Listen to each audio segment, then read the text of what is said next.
91% success. It means that only 9% of the things we talked about were changed on based on what we have tried to predict. So we thank you so much, you guys who tried to study with us, most especially the last minute. And then we are telling you that we will be having another discussion on Sunday, so that you're able to prepare for paper 2. All right. So it is M. Saidi as usual. Let me know if you have any question.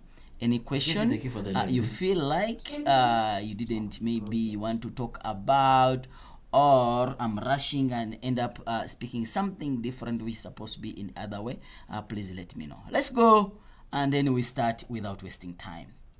They're saying that, oh yeah, I told you that your mother cannot cook and then you become hungry.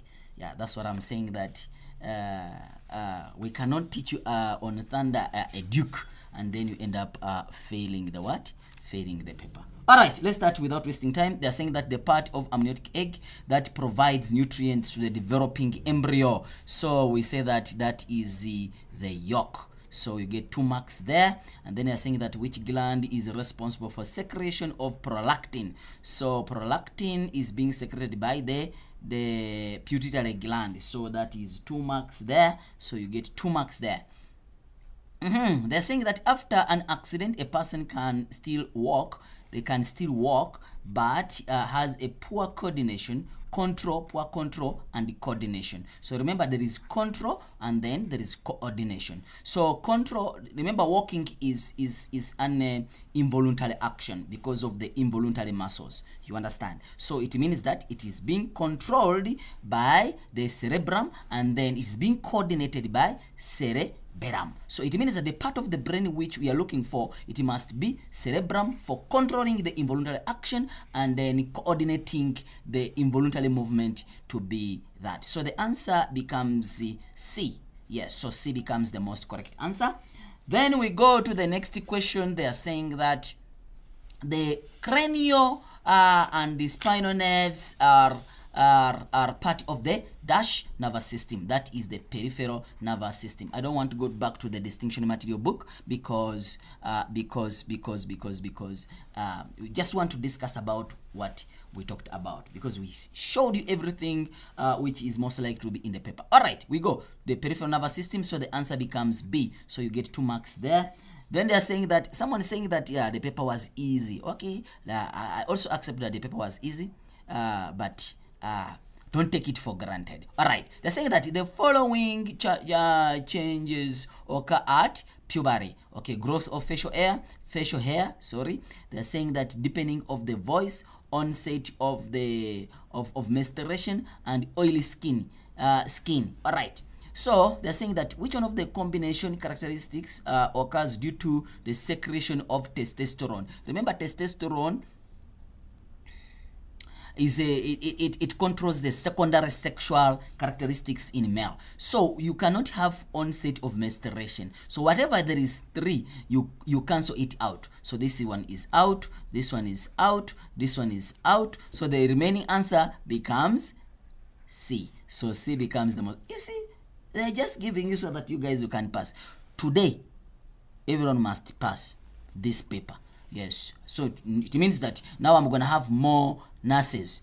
Yes, because most of the people are covering this, they want to be nurses. So we're gonna have more nurses at the in our country. All right, we are saying that a man is fertile. A male is fertile if has semen containing a minimum of 20 million sperms per cubic centimeter, and at least 75% of the sperms are supposed to be active. So the table below shows the results of the sperm analysis for 4 semen sample. All right, we start. Okay, here you have 23. Okay, 23. They said at least for 20 million sperms. You see 20 million sperms. Yeah, 23. So all of these ones are fine. So meaning that This side there is no problem, but they say 30, 20, 25, 20, 15, but they said at least 75 because percent. If you say 100 minus 75, you get 25. So the answer must be 25, yes, and below, then it means that you are safe. If you are above 25, then you are sick, you are inactive, meaning that you're gonna have problems with the fertility. Therefore, the only person who is here is A. So A becomes the most correct answer. They're saying that which one of the following is a cause of short-sightedness? Remember, short-sightedness, you are able to see objects which are near. You see, you are able to see objects which are near. So meaning that is short. This is what? Near. Okay, cool. So if it is near, then the person who is far must be small. The object which is small, that's what we explained yesterday. Object which is small, meaning that the lens is supposed to be less convex. So this is far. So now they are saying that the lens, the eyeball is too short, but you are saying short sight, meaning that you are able to see objects which are near, but you won't be able to see objects which are what? You won't be able to see objects which are far. So they're saying that the eyeball is too short, the lens is unable to become less convex, the lens is opaque, this one is out, the surface of the eye is uneven, this one is out. So now we need to look at this and also look at this. So now if you are short sight and then the eyeball is like that, so it means that when you talk about someone who is near,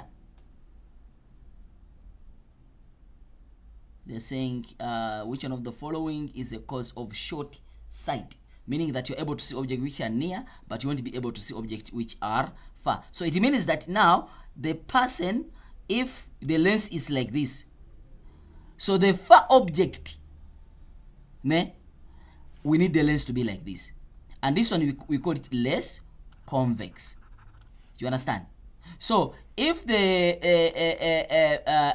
a far object, it means that if the eyeball is too short, check, the image is gonna form where? The image is gonna form, is supposed to form there. But now if the eyeball is too short, it means that the image is gonna form at the back. You understand?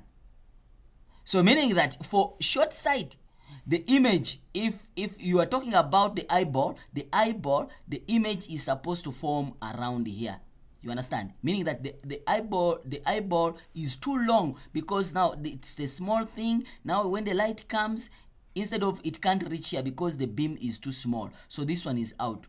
So it means that, remember, a far object, you're supposed to have a small lens, but they're saying that you're unable to become less convex, to be like this. So your lens is always gonna be like this, whether the beam is coming small from object which is far, or coming big from the big like this, from object which is near, is gonna remain big. It's like using a hammer to kill a mosquito. So it means that when you are killing a mosquito, you're supposed to use a slap, so a small lens. So but you can't do this, so therefore the answer becomes B. You understand? So you get your 2 marks there. Oh, someone saying B. All right, thank you. A person has a disorder where she is unable to secrete ADH, that is antidiuretic hormone. So if you are unable to produce ADH, so they're saying that it's most likely that the renal tubules will become more permeable. If you can't produce ADH, remember ADH is responsible for making the permeability of the renal tube. So, but you have less. So this one is out. The blood have a higher volume of water. How will it be having higher volume of water? This is out because you are not able to reabsorb it. Large volume of urine, correct. And then more water is reabsorbed back to, nope. So the answer becomes C. So you get your 2 marks there. Eagle are birds that lay their eggs and high up on the mountain cliffs and feed their young ones They feed their young ones once they hatch. The following is the list of reproductive strategies: internal fertilization, external fertilization, precocial, artificial, parental care, and then oviparous. So because they lay eggs, it is internal fertilization. Automatically, the birds they don't fertilize the eggs when they are already laid. So it's external fertilization is out. Precocial development, they are not born prepared. That's why they are saying that they feed their young ones. So this one is also out. Parental care is correct. That's why they are looking after them. And then this is development is outside the female's body. So or the uterus. So it is this. So it's gonna be number 1, it's gonna be number 4, and it's gonna be number 5. So if you look at it, we look at 1, 4, 1, 4, and 5. So B becomes the most correct answer, and then you get 2 marks in that regard. Question number 10. The flow diagram below represents the part of the homeostasis of compound X. Okay, compound X. This is carbon dioxide, guys. Why? Blood increase in the concentration of what? X in the blood. The receptor in the what? Stimulated. Then it sends impulse to. They are talking about carbon dioxide here. So it means that, remember, the concentration is increase the concentration of carbon dioxide, that is X. Okay, cool. The receptor in the neck, which we call the carotid artery, that's what I said yesterday. Carotid artery, yes, they will be stimulated, and then they will send the impulse because they send the impulse to medulla oblongata. Remember, medulla oblongata is the one which controls the heartbeat and then the breathing. So they send there so that you breathe more, you pump out carbon dioxide, and then the blood goes to the muscles to pick that carbon dioxide. So this is carbon dioxide, this is carotid artery, yes, and then this is medulla oblongata. So it means that is carbon dioxide, correct, is carotid artery, correct, is medulla oblongata. So C becomes the most correct answer. All right, so we continue. Oh, it's done, man. So it's 20 out of 20. If you have got 20 out of 20, clap your hands. Thank you so much for that achievement. Let's go to the terminologies of this. All right. I see that all these terminologies we discussed about them. Let's just do very fast. Okay. Question number 1. They are saying that the inner lining of the uterus, endometrium, the brain disorder that results in the confusion and memory loss, Alzheimer's disease, the plant hormone that plays a role in falling of the leaf, we say this abscisic acid, the reproductive strategy where the fetus develops inside the uterus, develops inside, that is viviparous. Then they're saying that the type of vision which is both eyes are used, we say it is binocular. The part of the brain which joins the left and right hemisphere, corpus callosum. The membrane in the amniotic egg that collects nitrogenous waste, allantois. We say the hormone that a plant hormone that is used to control growth of weeds, auxins. So done. We talked about all of them. We continue. People, I'm seeing no kuleko. Yes, you are getting 18 out of 20. Thank you so much. Naledi, life of Naledi, life of star. All right, yeah. Basically, I see 20 out of 20. Your name is like you are saying 20 out of 20. Life of star, life of Naledi. All right, thank you so much, guys. It is a great. Even if you go to 15 out of 20, 14 out of 20, still is good. 12 out of 20, still good. Yeah, still good. You can still achieve. Yes. All right, we got to the next point. So I think, guys, here you also got 8 out of 8, or at least a minimum of 5 out of 8 at least. Yes. All right. If you got less than that, still we can still get more marks. All right. We are saying that a large number of male and female gametes are produced. When does it happen? We say that it is external fertilization. We get mostly in external fertilization. A plant defense mechanism, both A and B. We talked about them. Guys, make sure that you said A only, both A and B. We talked about this. Contributes to the movement of the sperm, both A and B. Both A and B. They're saying and. Yes, and B. So that is the answer, meaning that mitochondria and also the tail. We continue. Someone saying getting 8 out of 8. Congratulations. We talked about also this question. Let's continue and then we smash it. The diagram below represents the part of the menstrual cycle that occurs in the human embryo, human ovary. All right, name the part of the menstrual cycle that represents in the diagram. So which part of the menstrual cycle is this? We call it the ovarian cycle, because this is the development of the ovary. Development of the ovum, it happens in the ovary, so it becomes the ovarian cycle. Good. Remember, you have the uterine cycle, which involves the uterus, and the ovarian cycle, which involves the ovary. Then you're saying that what is A, what is A, what is B, and what is C. All right, let's find it out. What is A? We are saying that A is a mature Graafian follicle. Maybe you said Graafian follicle. Could also give you a mark, but it's better to say mature Graafian follicle. What is B? B is the ovum. And then what is D?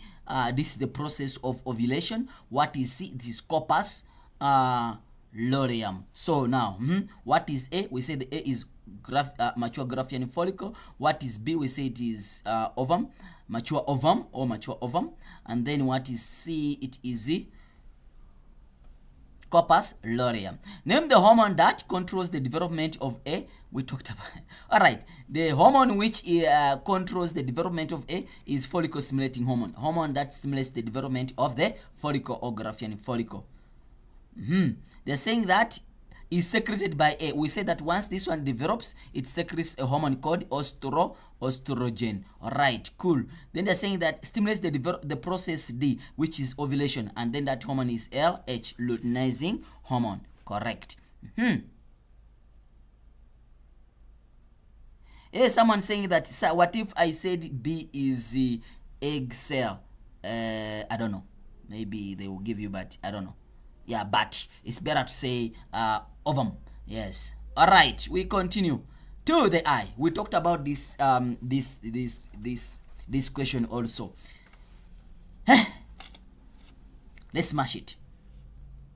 I hope, guys, this one you got 7 out of 7. 7 out of 7. Congratulations if you got 7 out of 7. So you guys, don't forget that the memorandum has a lot of answers sometimes, so I can't talk about all the answers, so your answer could also be given a mark. You understand? Yes. All right, so we got the next question. They are saying that identify part D. Part D is Munte here, which is pupil. All right, what is part E? Part E is the cornea. Yes. So we are done with that. Give the layer of choroid.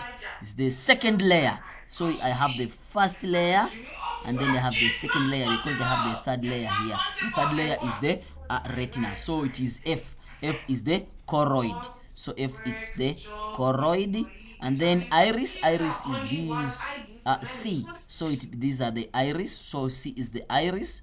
They're saying that name 2 different receptor found in in the retina. So it means that you are talking about the cones and the rods. Yes, cones and rods. Right. Then they are saying that give only the letter of 3 parts that are involved in accommodation. Remember, I said that in accommodation involve the lens, the suspensory ligament, and the ciliary muscles. That's why I emphasized it yesterday. I emphasized that this is the... All right. Thank you. I got confused in exam, but the paper was... Someone got... Nah, lady, the star. All right, thank you. So you see now, we say that 1.5.4 we said it is G, so it's G. It is which letter is this? It's B. It's B, which is the ciliary muscles, is B, and then we have it is H, which is the lens. So you get your 3 marks just like that. These people, they loved you. I've never seen a May June paper to be as easy as this one. I've never seen. So yeah. Alright, who got 9 out of 9? Thank you so much if you got 9 out of 9. They just want you guys to pass. Today, don't complain. And we just pray that paper 2 is also simple, so that you guys were able to pass. Zobza, you talked about the Zobza. The Zobza. I hope that you girls, you passed this question very well. Alright, let's find out. What is E?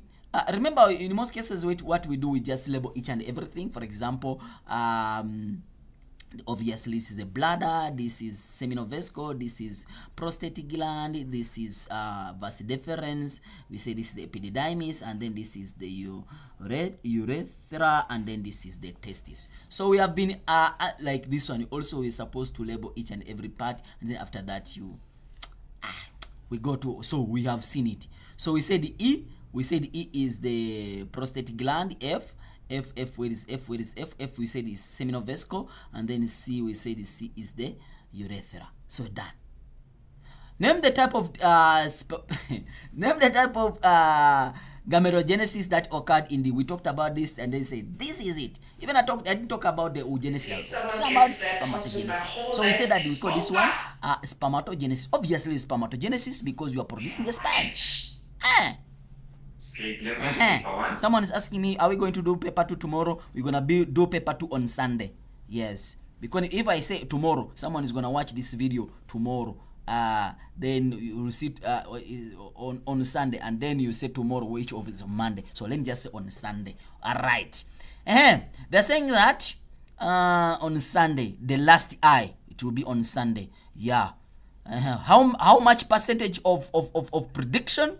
This time it was 91%. 91% correct. Meaning that if you studied with us, you'd have got 91% in your paper. Yes. That is MSID. Alright. Guys, are you there? Thank you so much, guys, for subscribing and liking our videos. Guys, like, I want to have small likes like this. How can you do this to me, you guys? Give me a lot of likes, man. Yeah, give me a lot of likes. Yeah, so that I also have so that they like my video. All right, we continue, guys. Anyway, let's continue, and then with at least. We are saying that name the process. We say that it is spermatogenesis. Describe the process mentioned above, meaning that describe the process of spermatogenesis. And it was very simple. The way I told you yesterday, that you talk about which hormone is responsible for that, where are they produced, and how many cells are being produced from, being formed. That's it. We don't have stories there. Yes, we don't have stories there. Let me show you from a distinction material book. This is what I said. Simple thing, man. Simple thing when you have known. Okay, I won't say simple thing, because simple thing is only for those who have read. This is what I said. You talk about under the influence of testosterone, correct, diploid cell in the seminiferous tube, correct, you will undergo meiosis to form 4 haploid sperm cells. Simple. You get your 4 marks. And this is exactly what I said yesterday. And I said this. I said, don't bother with this. Just look at this. Go write the paper. Hey guys, yes. Why did I say that? Because I don't want you to be hungry. Epididymis, when have a problem, yes, of inflammation, yes, this is being caused by basically the blockage between where's my pen? Blockage between the testis and the part B. Oh, what is part B? Part B. Oh, the vas deferens. All right. Explain how the effect of the composition. Explain how this affects the composition of the semen. So basically, the semen will lack what we call sperms. There will be no sperms. Why? Because sperms cannot be transported to urethra.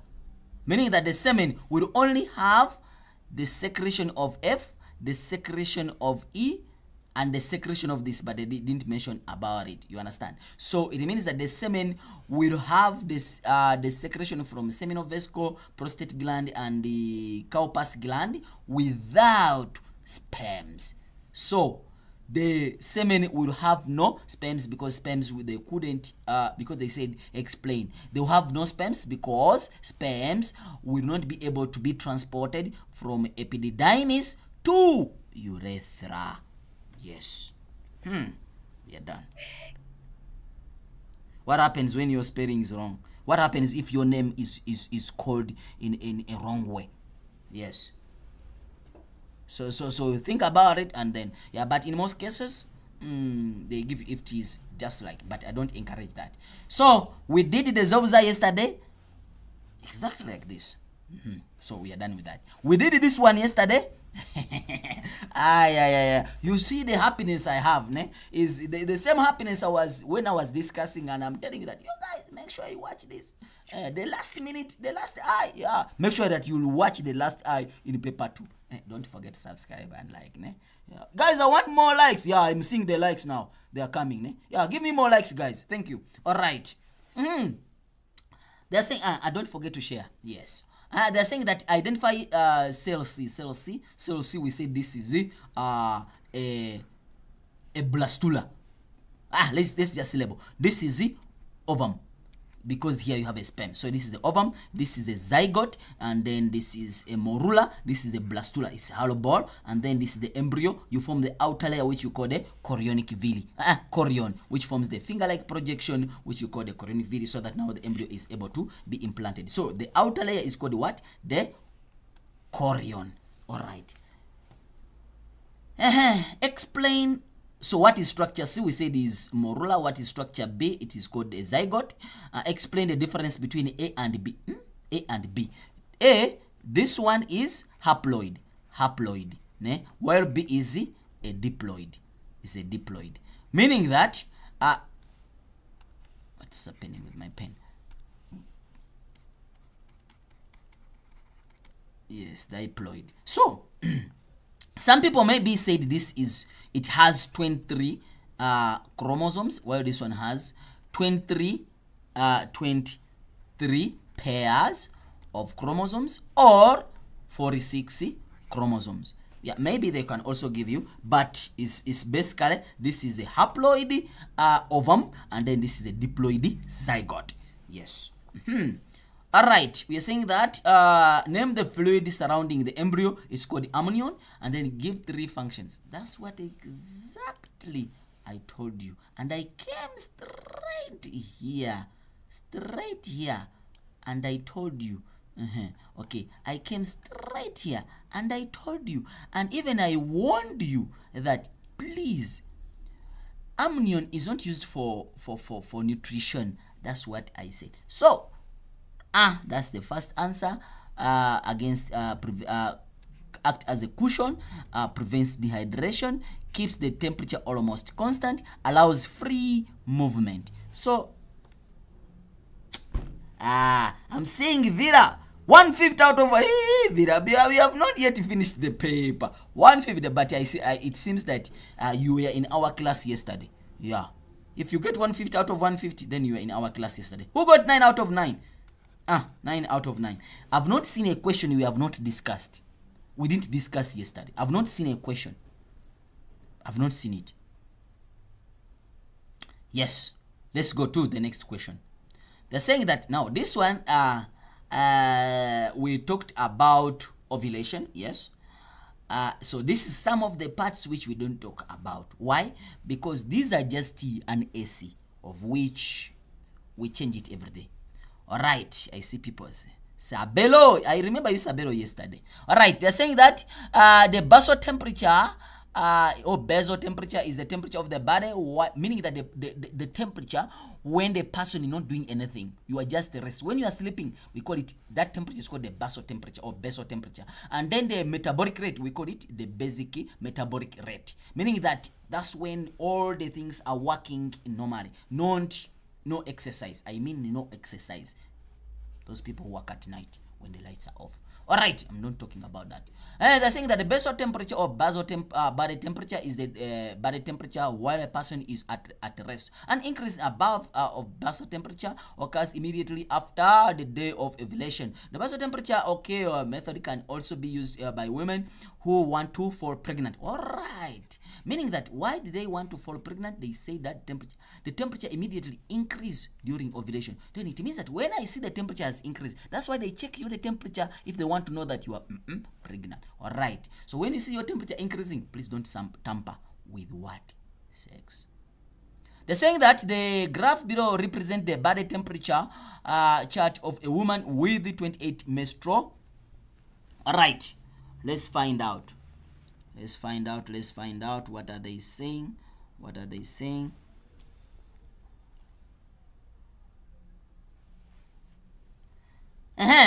They're saying that basal body temperature at over 28 days of menstrual cycle. Okay, cool. Use the graph. Yes, use the graph to identify the woman. Identify for this woman. That's basal temperature. Which basal temperature? They said it here.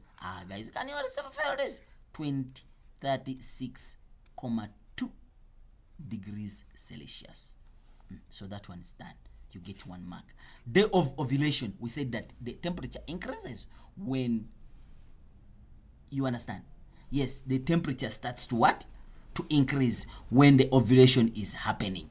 Yes. So when does ovulation happen? What are they saying? Use the graph or show the day of ovulation. Remember, they said here.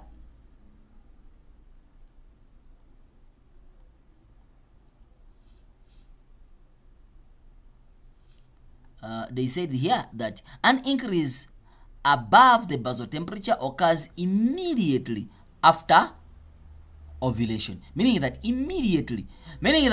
if this person here, this person ovulated between 14 and 16. Yes, so meaning that here on 16, then the temperature increased immediately, meaning that it can't go above. It increased immediately. So when did it increase? It increased from day 16. It starts to increase, meaning that this person ovulated on day 16. Yes, I know that most of us, we know that ovulation occurs on day 14. Yeah, but based on this ovulation, it shows that because it happened here on day 16, that's when it started to increase, because they said immediately after ovulation. So it means that on day 16. That's why they said based on the graph. Use the evidence from the graph. Give a reason for your answer given above. It's because we said that here that the temperature increases. An increase above basal temperature occurs immediately after the day of ovulation. Immediately after the day. Yes. Meaning that, so it means that this person after day 16, wait, let's come back here. They're saying that an increase above the temperature after an increase above the basal temperature occurs immediately after day of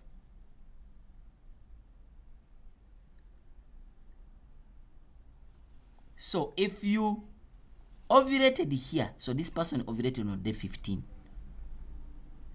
Yes. So that on day 16 is still is ovulated on day 16. Yes, that's what I wanted to confirm. Ovulated on the day of 16, sorry. So that immediately after this day, the temperature started to increase. So they will give a range of 15 and 16 that person who got 15, but it can't be day 14 because we have day 15 in between there. If it was day 14, then it would have increased on day 15. You understand? Because that is one day or a day after. You understand? So it means that it is here. It started to increase, starting from 15. So the ovulation took place. The most correct answer is 15, but they can give you even 16. All right, it will depend on the marker. They're saying that if I ovulated on 14th day to 16th day, is it wrong? What was the question? They said the day. I don't know. I don't know about that, but it has a range of at least 15 to 16. Yes. All right. They are saying that use the evidence. Don't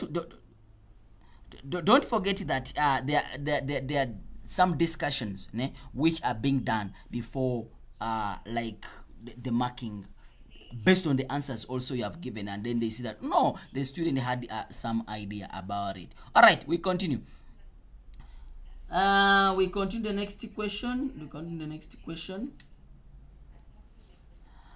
Use evidence in the graph to give a reason for your answer. So we have seen it. Progesterone is the hormone that causes the increase in the basal temperature. Okay. Explain why an increase in the basal body temperature occurs only after ovulation. Because explain why an increase in the basal temperature occurs only after ovulation. So it means that remember, progesterone is the one which causes this temperature to increase. Then it means that what produces progesterone? Progesterone is being produced after ovulation, converting the empty Graafian follicle into corpus luteum, and then now progesterone is gonna do that.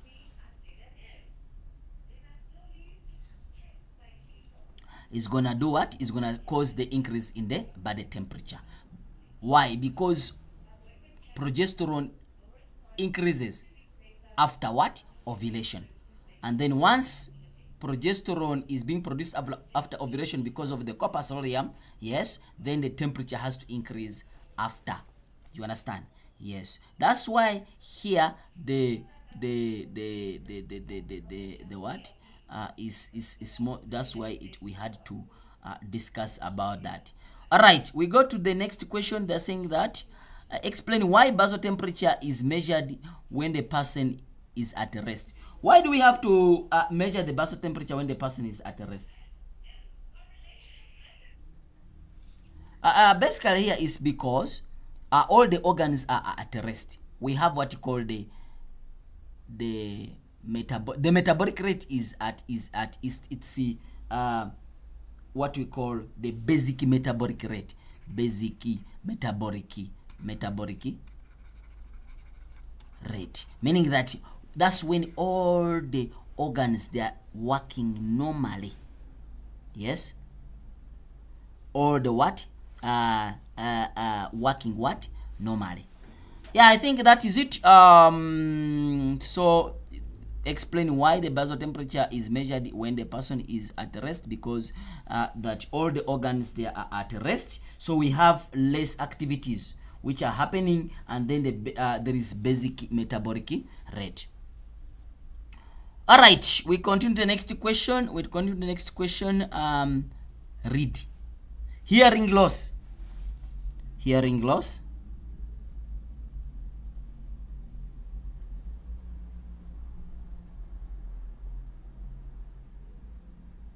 I'm just reading this comment someone is saying.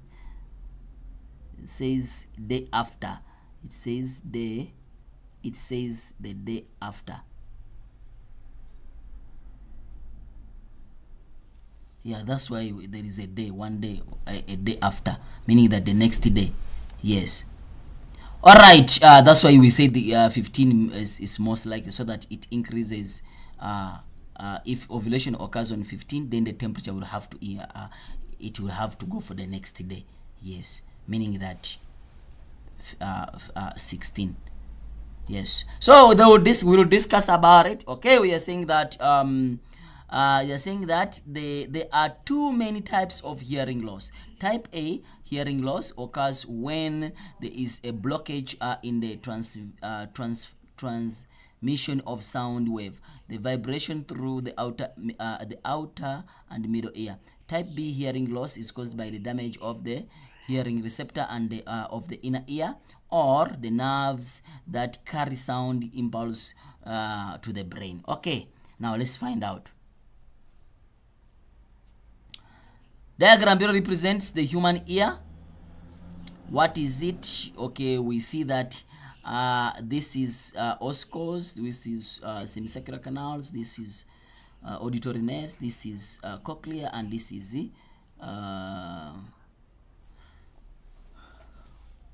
auditory canal. All right.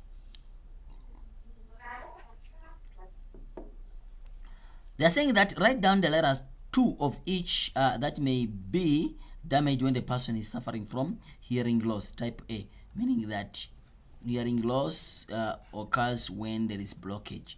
Remember, they said blockage in the transmission of, so it means that it is T and P. T and P. So that one is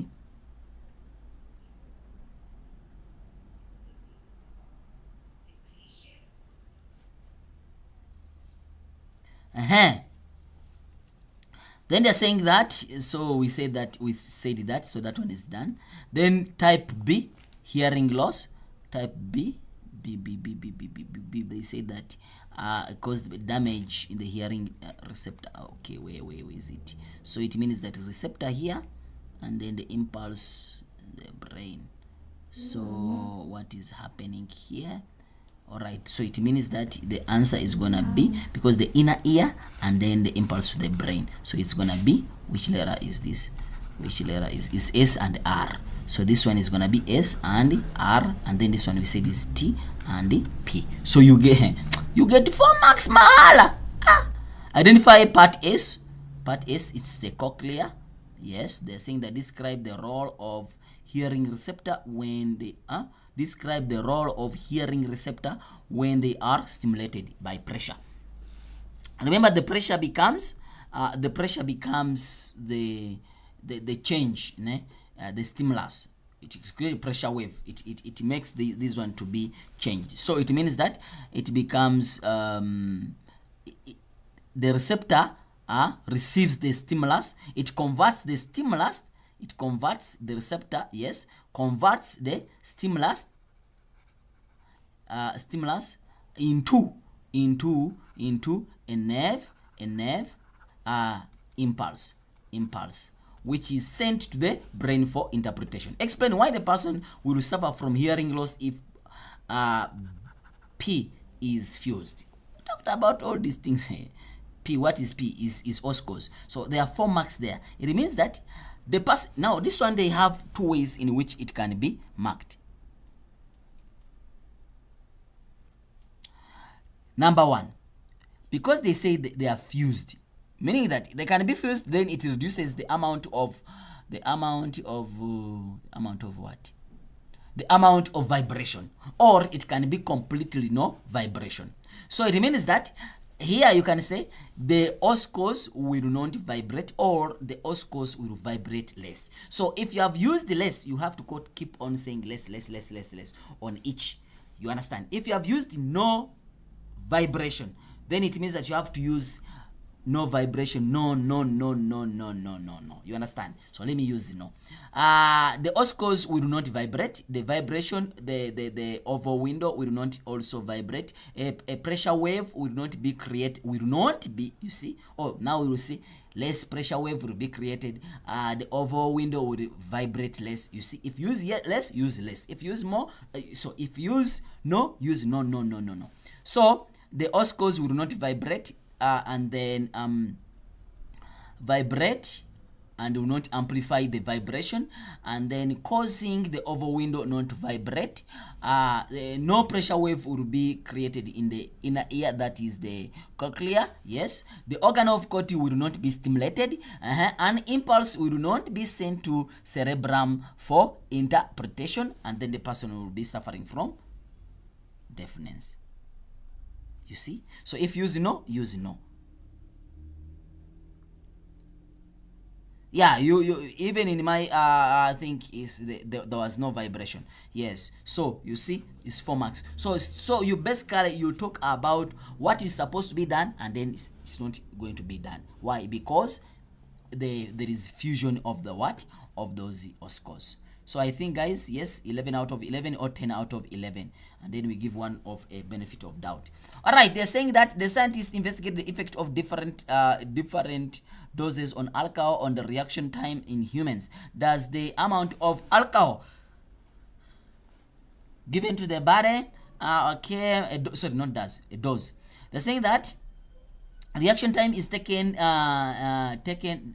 a person to react once the stimulus is received. The procedure was as follow: 230 old. Okay, this one is gonna help us. 230 old male volunteer participated in the investigation conducted 7 days. They did not drink alcohol for a period of 24 hours. They were given different amount of alcohol different amount of alcohol in 4 different days, meaning that they have to repeat it. They repeated the investigation for 4 different days. The reaction time was determined for 30, and then identify the independent variable, the dose of alcohol. Cool. Dependent variable, the reaction time will depend on the dose of alcohol. Identify the two. Why not the day of investigation? Because this was just to show you which day did they use. You see, and I said that if you can't find it, you go back and then read here. I say the effect of. They say they investigated the effect of alcohol, the effect of different doses of alcohol on reaction time. You see? Yes. All right. Then they're saying that state 2. You're done with that. State 2. They're saying state 2 variables which were controlled. They had to control basically the age. Yes, they had to control the age, and also if you look at it here, they say that the age 30, and then they said old male, meaning that the gender was also controlled. So it means that it's gonna be age, and then it's gonna be gender. Yes. Name 2 ways in which the liability of this result can be improved. Can be, meaning that they would they should increase the number, sample size, don't say sample size, the number of males which use, because they use the 2, so they must use more. You understand? They must use more. And then they can also, they must repeat the investigation for more than one time. Yes, they can also get the average. Yes, the average reaction for each individual, meaning that you do it several times so that you're able to get the average. You see? Yeah. All right. Explain why the participant only receive alcohol every second day. Every second day. Basically, every second day, it is as a result of what? To remove the, they call it accumulation effect. Yes, accumulation effect. The reason why is to allow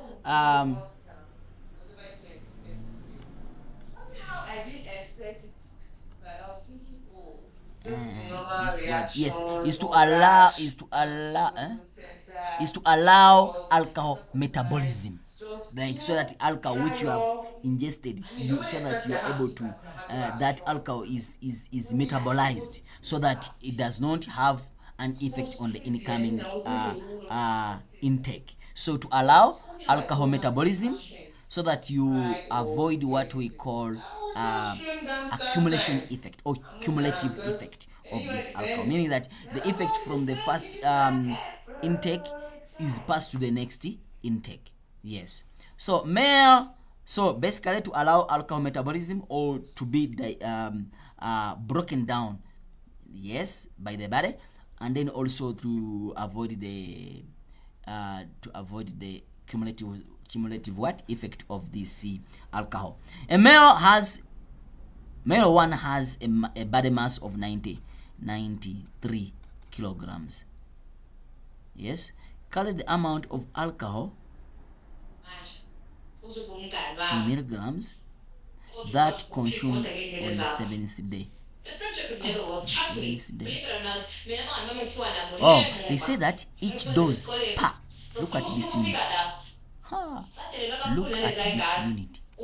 They're saying each per milligrams per kilograms. Meaning that if I have 93 kgs, so each kilogram is on day 7 is 600. It means that I'm gonna multiply it by 600. Then I get the calculator here. I get 558. I get 55800. Yes, milligrams per body mass. Yes.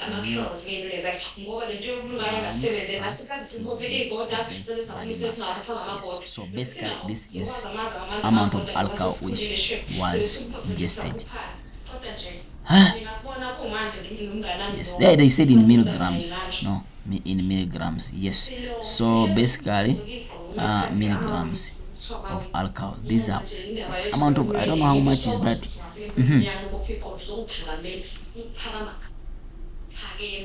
Then we are saying that state the conclusion of the investigation. We see that increase in the intake of alcohol, yes, correlate with the or increases the reaction time. Increase in the correlation, increase basically the investigation is being supported that increase in the intake of alcohol increases the reaction time for the individual. Actually, this is basically the practical you people from Gauteng you did. It was about the reaction time. Isn't it? There we go. And then they're saying that question number 3.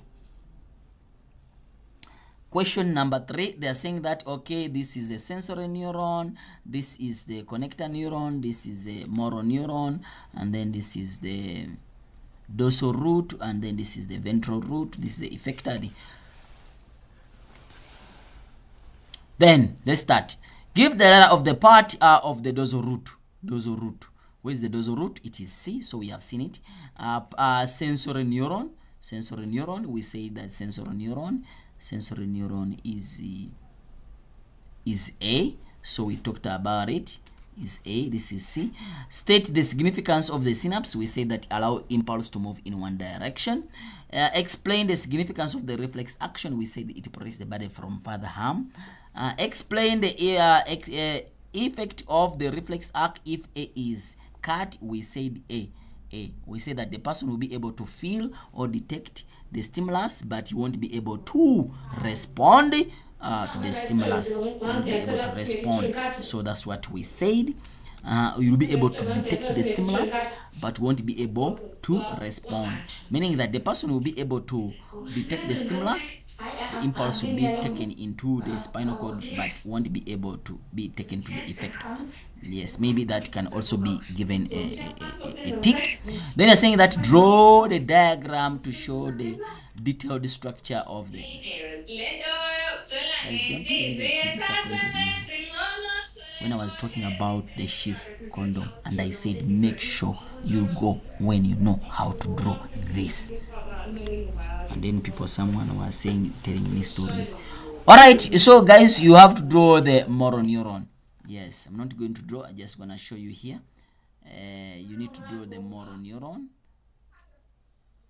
Yes, you need to draw the motor neuron. Motor neuron, where are you? That's it. That's what they want. Just like that.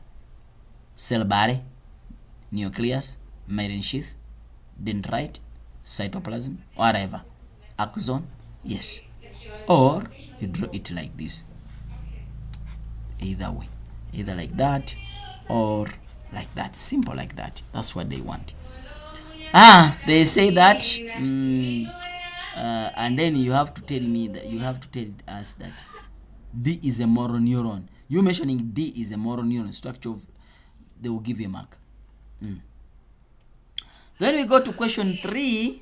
Question 3.2. They read the extract below. Okay, let's read the extract below and then we see what are they saying in the extract.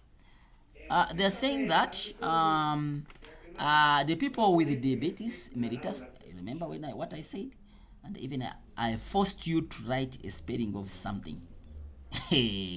Let's continue. They're saying that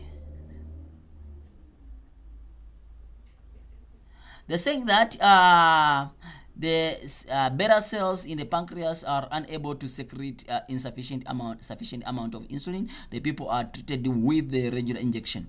The electronic pumps have been developed as alternative to injections. They pump the insulin into the blood according to different blood glucose concentration.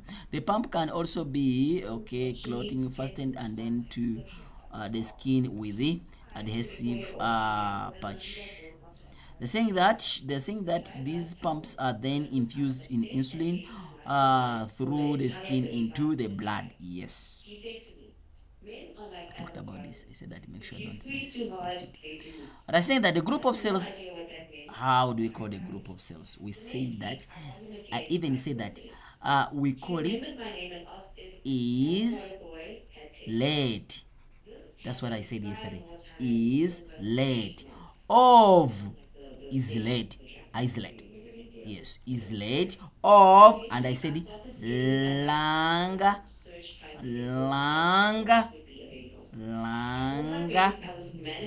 hands. Then I said hen or hands. I said isolates of lung hands. Isolates of lung hands. Isolates of lung hands. That's how I did it, to tell you that. Oh, make sure that you know it. All right.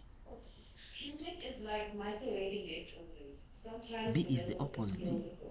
What is B now? They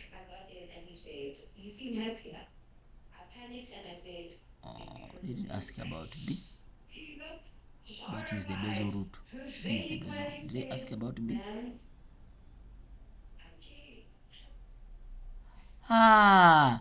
No, man. I said this is dorsal root.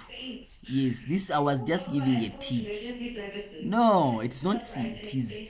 This is the ventral root. This is the dorsal root. Someone was saying that B is the opposite.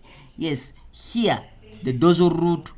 This one is the dorsal root, while the lower one is the ventral root. This is ventral root, while this one is the dorsal root. Why? Even this one, we said that this is called the dorsal root ganglion. Yes. No, I was just saying that this is correct. So maybe I just did it like this. Yes, it is B. This. All right. Thank you. Mobile, Mobo, ne? All right. So we are done with the diagram. So I hope you guys, you got 13 out of 13 there. Okay.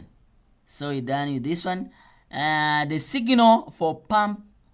Identify the signal for signal to turn on and start the pumping of insulin. It will depend on the concentration. They say that. They said it somewhere.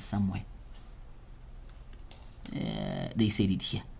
It will depend on the blood glucose concentration. Yes, if it is low, because they say that they pump insulin into the blood according to the different blood glucose concentration. So the difference in the blood glucose concentration will signal so that it's able to pump. State why the cells identified in the question above have an endocrine characteristic. Why do they call them endocrine characteristics? Because they secrete the substances into the blood. They be specific. They secrete the hormones into the blood. Yes. They said the endocrine, they didn't say exocrine. If it was exocrine, then we would have talked about the enzymes.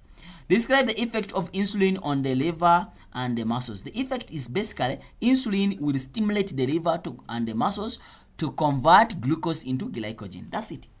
That's what I've been saying that. Someone saying 3.1, 3.1, 3.13, 3.13. No, we answered that. 3.13b. Effect of reflex arc if a person is, if A is cut, meaning that the impulse will not be transmitted from the receptor if A is cut, meaning that the impulse will not be transmitted from the receptor to the spinal cord. Yes. I don't know what did I say? Did I say something wrong? I don't know. Okay, let me just highlight it for you. You say that. Did I skip it? Maybe I skipped it.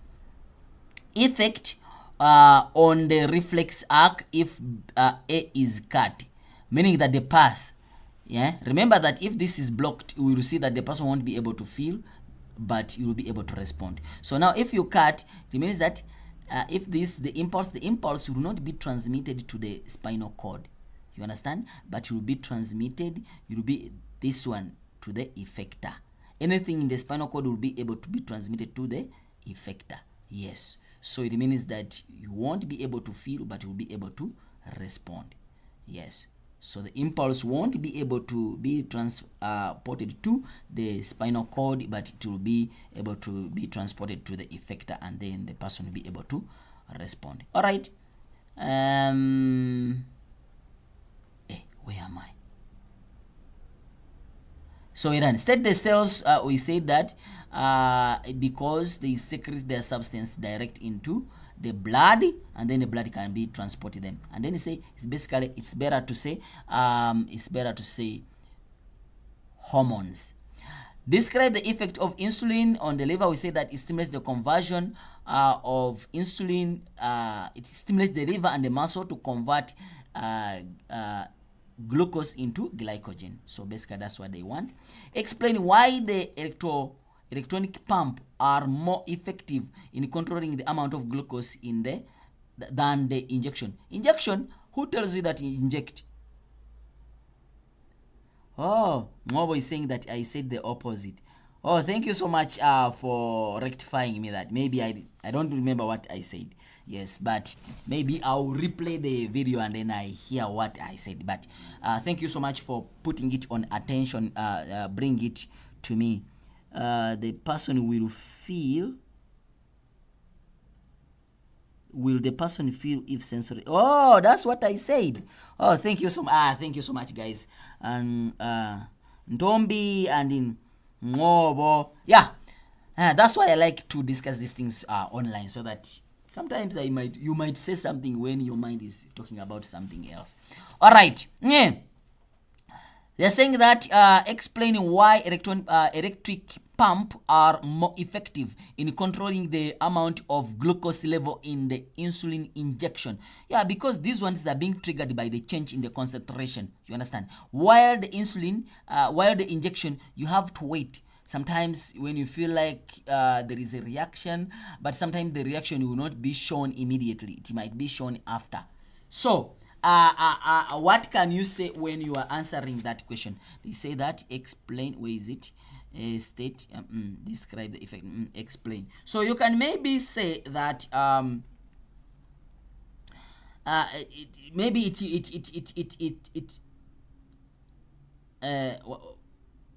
maybe you can say that it is basically easy for them to detect the glucose imbalances in the blood and act. Just like that. Like the machine is able to detect the imbalances. You understand? Yes. And then it's basically act. It releases the insulin is releases immediately, so that now the conversion of glucose to glycogen is done. But the injection, they will tell you that you inject yourself at 2, you inject yourself at maybe before you sleep. You see what will happen if there is an increase, or if there is an increase before you sleep. So the problem will come in. So that's why this one, the machine, is much more effective. Yes. Describe the role of the skin. Describe the role of human skin in the thermal regulation on temperature or cold day. That we talked about it yesterday, and we say that this is what we say, that this hypothalamus is going to detect, it sends the impulse to the receptors, to the blood vessels of the skin, and then we say that the blood vessels will constrict. We call it vasoconstriction, and then we say that less evaporation will take place, and then less blood will be sent to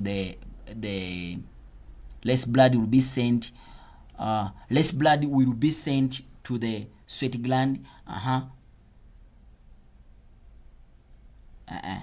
What am I saying? Okay, before I scroll, let me just explain it.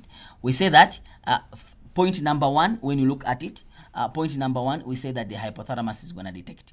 That's number 1. The impulse will be sent to the blood vessels of the skin, and then the blood vessels will constrict. I use the example of the shunt, and then we say that the less blood will flow near the skin. You understand? Meaning that less heat is gonna be lost. That part is done. Then we're gonna say less blood is sent to the sweat gland. Okay, the sweat gland is gonna become less active. And then less sweat is gonna be produced. Yes, meaning that it leads to less cooling, meaning that the heat is gonna be conserved, and then the person will be able to survive. So basically, if you go back to our booklet, this is what I said. That's why I made it last, so that I'm able to explain it better. This is it. Yeah, this is it. The hypothalamus is gonna be stimulated, and then the impulse will be sent to the blood vessels. The blood vessels will constrict, it becomes narrower. I explained to you this, which we call the vasoconstriction. Less blood is going to be sent to the to the skin, meaning that less heat is going to be lost. Less blood is going to be sent to the sweat gland. The sweat gland has become less active, and then the less sweat is going to be released, meaning that you're going to have less evaporation, and then it means that less cooling of the of the skin. Then you're able to do what? To survive. Yes. So that's it. Yes, you guys saying vasoconstriction still is a mark. It's a mark. Yes. So that is it. Then we go. How many questions we remain? Oh, we have 2 questions. All right. We got the next question. They're saying that knowing the salt level in the blood, can provide information on their health and the lifestyle. Normal salt level in the blood is between 136 and 145. The salt level in the blood below 100. Okay, anything which is below, then it means that it's a problem. Salt level that is below this is a problem. It's an indication that it is hypo. Okay, meaning that low. And then they're saying that anything which is above this, then it is hyper, which means it's above. A group of people with the same diary, okay, they're saying that salt level tested. Use the data below and then determining how many people have hyper. How many people have hyper? They said the moment. How many people have hyper? There are 4. Here I see it is 4. It's only this. And then how many people have normal? Normal, they said here, if you are not this, they say that the salt level below this, if you are not this, from this to this, so meaning that you can't exceed this. So you see it is this and also this. So it means that it's going to be 15 and 21. 15 plus 21. So it makes what? 36. Yes, 36 individuals.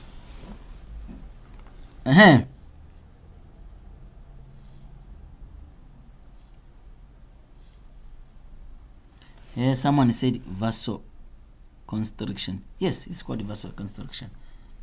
All right. It's vasoconstriction. Then they are saying that describe how human body increase the salt level below there. So there you described how salt levels are being. So it means that you explain when the level of salt. Let me check. Describe how the body increase the salt level lower than. Yeah, meaning that if you say low, that's what I say, that if whenever you see the word decrease the salt level, meaning that low, the last one must say increase. So it means that you have 2 marks. Then which gland? It means that the adrenal gland will secrete which hormone? Aldosterone. Then what's the function of aldosterone? The aldosterone will bring about the nephron to reabsorb more sodium ion, and then now the salt level will increase and then it goes back to normal. Yes, so basically that's what you're supposed to explain here. Yes. Then we say that draw the histogram. This one simple. This is I, D, X, Y, meaning that this goes to X, this goes to Y axis, meaning that you get a scale. Make sure that you don't use these numbers. You say, maybe you can say 0, 5, 10, 15, 20, 25. If you just said 4, 5, 15, 21, is wrong. The scale, you're gonna lose a mark for the scale. So make sure that now these ones is supposed to be this side. You understand? Meaning that maybe this one is gonna be lower than 136, then this one is gonna be from 160 to 140. Then you draw. This is 5. You tell us this is 5. You draw it properly. But remember, this is the histogram. You don't leave a space. You don't leave a what? Make sure that your graph, you did not leave a what? A space. Then you go to 15. You don't leave a space. This bar and this bar must be the same. You go to 21, something like that, and then you go to 4, something like that. So you must be in that format. So you put the caption here. It must have the 2 variables, and then you also put the what is here. We said it is salt. You write everything what you see here, there, and then you put the number of people. Meaning that is salt. Yes. That's it. And then you get your graph. 6 marks. Then the last question, they're saying that investigation was conducted to determine the response of plant seedling to the light. The procedure was done below. Okay. Grain seeds were allowed to germinate into seedling. One half of the seed was planted in the one small pot, and then another half in the another small pot. They're saying that the stem reached the height of approximately 1 centimeter, and then the pots are placed on the disc to clinostat. We talked about the clinostat. The clinostat is an apparatus they have talked about, consists of slowly moving discs when switched on. They're saying both set A and B are placed inside the box, and then openings on one side, only for light to enter. That is unilateral light. One clinostat is switched on and then another is switched off. The apparatus is shown is left for 2 weeks. Then they are saying that identify the growth response to demonstrate above. Remember, it's light, meaning that light. So it means that is phototropism. Right. Then they are saying that in which apparatus A, B was the clinostat switched on, meaning that they will have no effect because it rotates so that it distributes the amount of oxygen. So the answer is gonna be B. Then they're saying explain your answer. Explain your answer, because there is straight growth of what? Of oxygen due to the equal distribution of these oxygen. straight growth of the plant. Straight growth. They're straight, growing straight. Why? Because of the equal distribution of what? Oxygen on the plant. So if the oxygen, if the clinostat is switched on, it means that it won't be able to bend. Then they're saying that explain the growth response of seedling A, meaning that here you just have to explain phototropism. Simple. Phototropism. This, when the shoot is placed and exposed to unilateral light, okay, meaning the oxygen will move to the dark side, okay, and the oxygen the oxygen concentration will be high on the dark side. The dark side will grow faster than the light side, then causing the shoot to bend to the source of light or to the hole. That's it. Yeah, the paper is done. So I expected 150 out of 150. So guys, I think that was the paper. The paper was fair. I am not complaining about this paper. The paper was fair for everyone, so that you are able to pass, get distinction, continue with your life. Thank you so much, guys. 3.5.2. Okay, let me check it before I go offline. 3.5. What did I say there? 3.5. 3.5. 3.5.2. Where is 3.5 point? Oh, 3.5.2. In which apparatus was the clinostat? Yes, on. Yes, the clinostat was on in B. Yes, I said B. Did I say A? No, I said B, so that it's able to, even that's why I put the B here, so that it's able to grow straight. The answer is B. Yes. So they said switched on. Yes. So the answer here, it is B. In which apparatus A or B was the clinostat switched on? Yeah, it was switched on so that it brings about equal distribution of what? Equal distribution of oxygen. Yes, I think that's it, guys. Thank you so much for joining us. Don't forget to subscribe, like, and share. We meet again in paper 2 on Sunday, so that we smash the paper on Monday. Yes. Anything, let me know. Thank you so much, guys, for joining us. It has been MSID as usual, and always, as Thunder Edu, you know it, that we'll always give you the predictions, and then we'll always discuss the memorandum the same day, so that you're able to judge yourself, and you know how much energy you need to put in the next paper. The reason why we discuss them is so that we give you a clue how much your mark you count here might be plus or minus 5 or 3. Yes, just for small errors or something like that. But you are going to do, sir, is this prediction? Sir, is this a prediction for paper?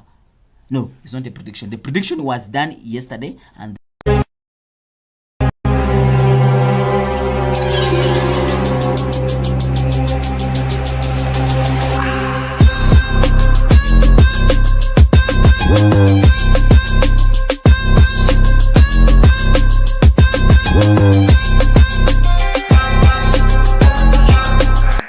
you guys, you managed to write your paper 1, and at this juncture we'll be talking about the proposed memorandum.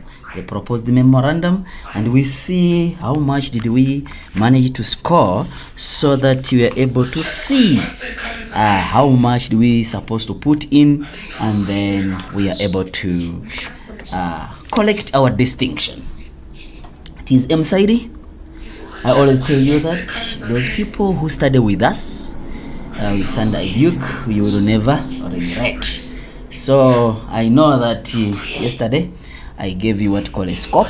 I will not call it a prediction. I said a scope for the journey for 100% pass rate. And I think our questions we gave you, they were, yeah, you guys, you know what I'm talking about. Anyway, let's start without wasting time. Thank you so much, guys. I see you people are online. Yes, I see you. Okay, let's shoot, and then we see what did we expect from you. Actually, when I look at all the questions we talked about, questions are here. I expect you to get all the marks. Let's continue.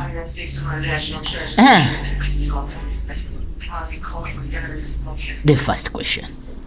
The hormone that prepares the body for emergency. We said what? We said that hormone is called adrenaline. I said it, yes, properly yesterday. So which one of the following is the function of a placenta?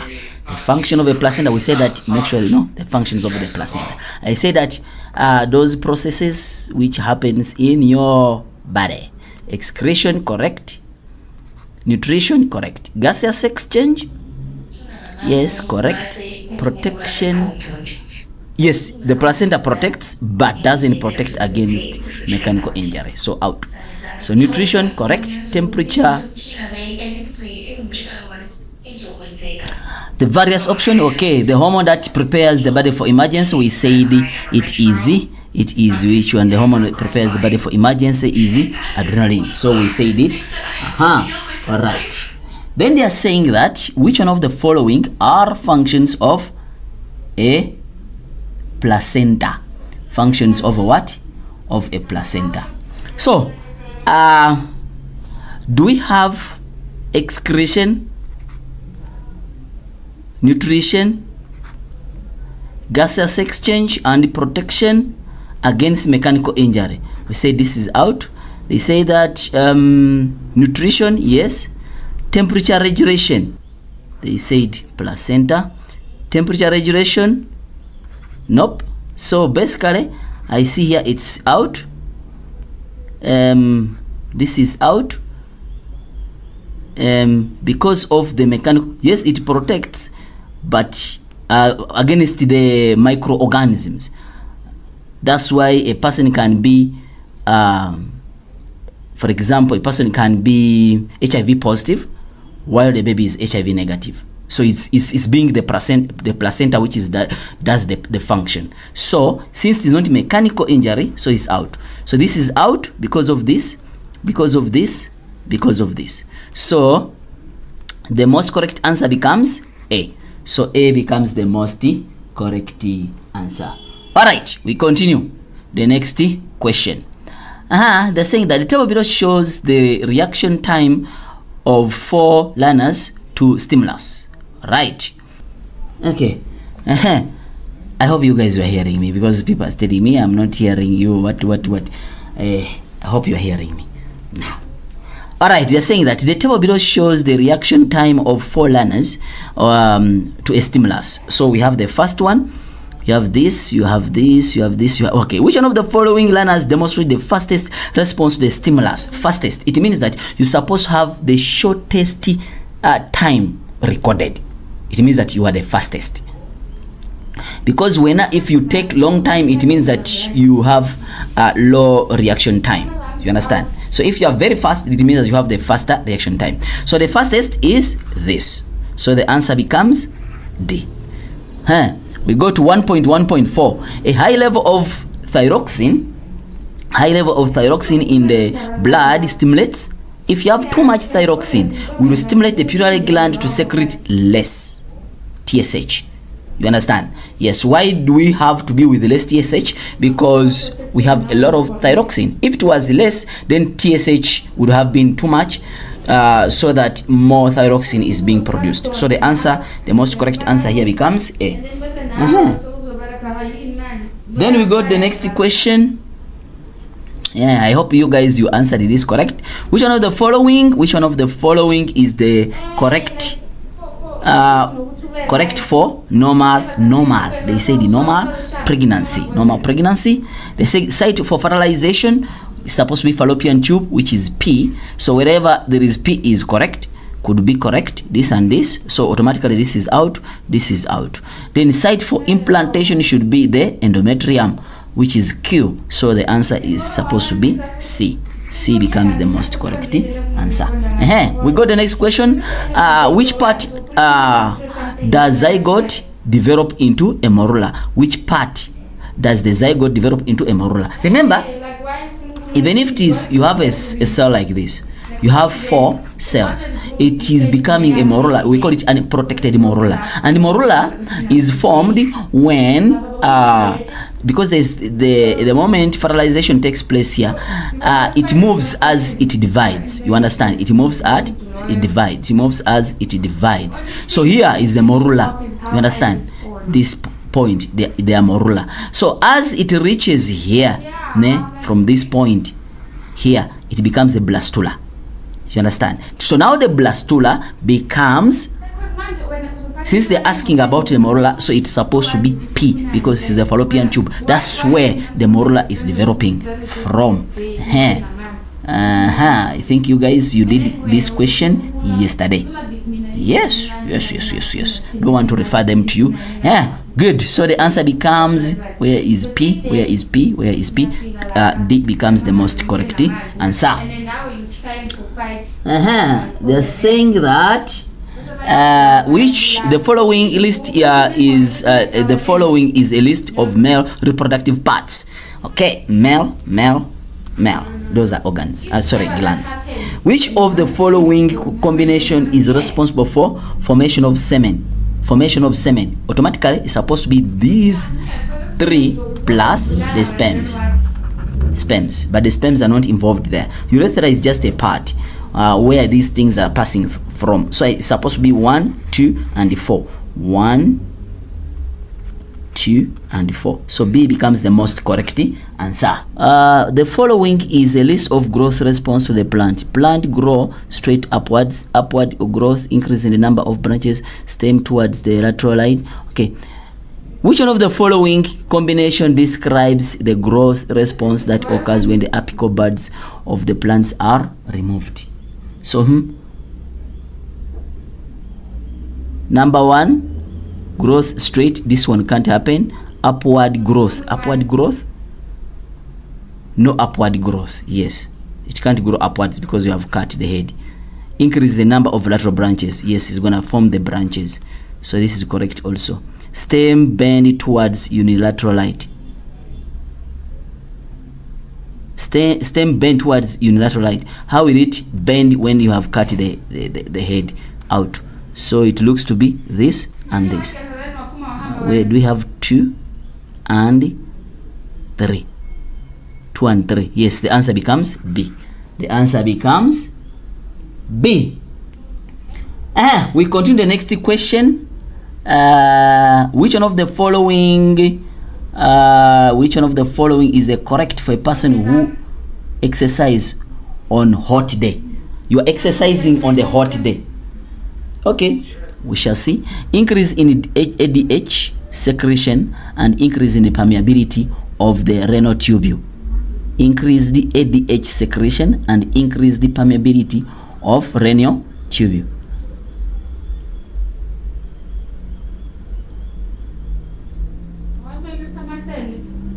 Increased ADH secretion and produce a lot of, nope, you can't be producing a lot when it is hot. You have to sweat a lot. Decreased ADH. So if you decrease the ADH, so increase permeability, then it means that these are not linking. They are not, is out. Decrease the ADH, produce concentrated. So produce concentrated urine. Increase the ADH, increase permeability of renal tubule. So if you have less ADH, yes, it means that more urine is gonna be lost. So it can't be concentrated urine. So this one, they are not clicking also. So the most correct answer looks to be A. So get A to be the most correct answer. We continue to the next question. who got 20 out of 20, or who got 18 out of 20. Let me say it like that. We continue. Oh, terminologies. The hormone that is secreted by corpus luteum. What did we say? Tell me. LH? Nope. The hormone that is secreted by corpus luteum. I'm seeing people here saying a lot of things. The answer is progesterone. Progesterone. The ovarian hormone that is secreted by corpus luteum is progesterone. The eye defect that is characterized by the cloudiness of the eye, it is cataracts. The production of ovum by meiosis, how do you call it? We call it oogenesis. Oogenesis, the part of the retina that contains no rods and cones, we call it blind spot. Blind spot. Blind spot. They're saying the release of ovum from the ovary. How do you call it? Ovulation. Ovulation, the extra embryonic membrane that plays a role in the formation of the placenta. We say that it forms the outer layer called the chorion, which forms the finger-like projection called the chorionic villi. So it's what? Chorion. They're saying a plant hormone that this one was supposed to be got. Everyone must be got. You know why? Because they gave you the answer here. They gave you the answer here. The answer was there. So the answer is abscisic acid. They are saying that the maintenance of a constant internal environment with narrow limits. How do you call that? We call it homeostasis. We call it homeostasis. They are saying that hormone that is responsible for who got 8 out of 8. 8 out of 8. Okay, we continue to the next one. You see people getting marks there. Good. The hormone responsible for development of secondary sexual characteristics. They said that was the question I asked you yesterday. It was not differentiating between the two. So the answer is estrogen, and I said not one. They want both of them because they are not specific to the question. All right, guys, the scope, the what, I will call it what, call it.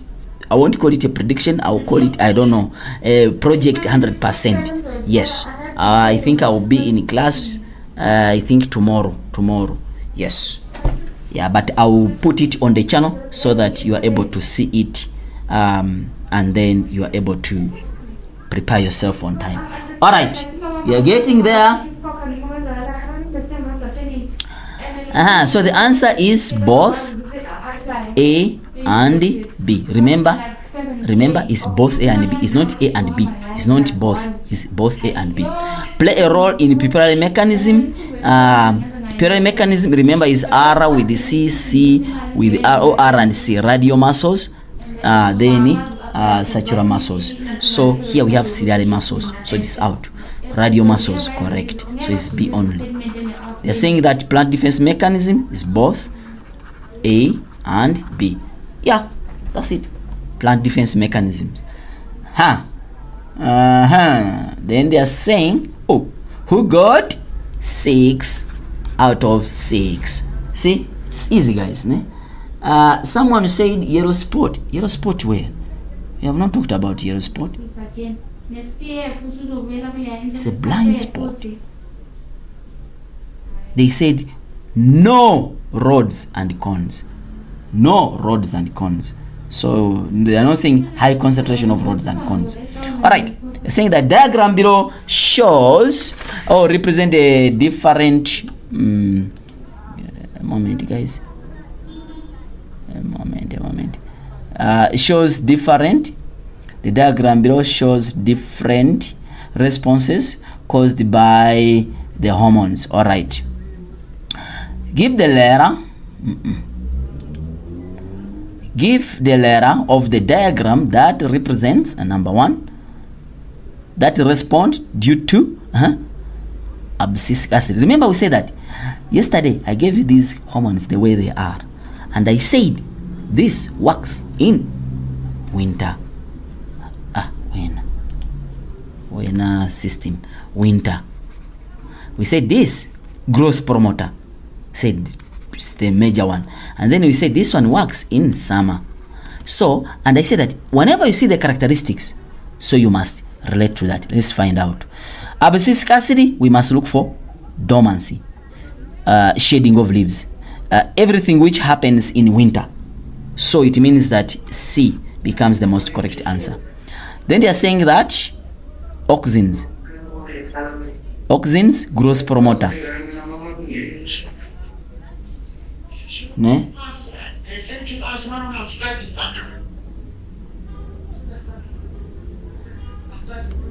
Yeah, it's this one because it is bending.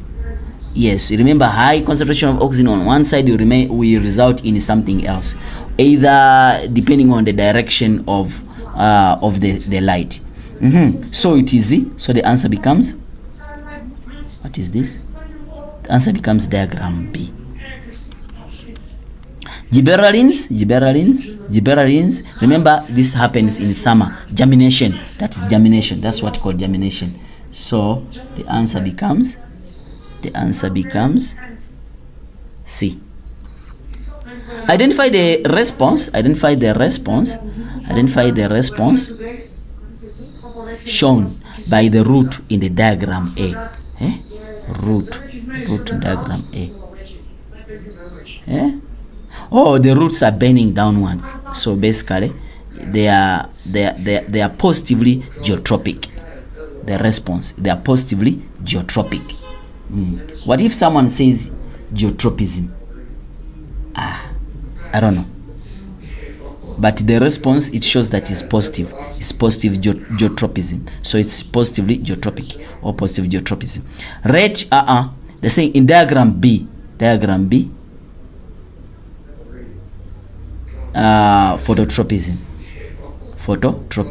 Yeah, even geotropism they can give you because it's cool. It's the same thing here.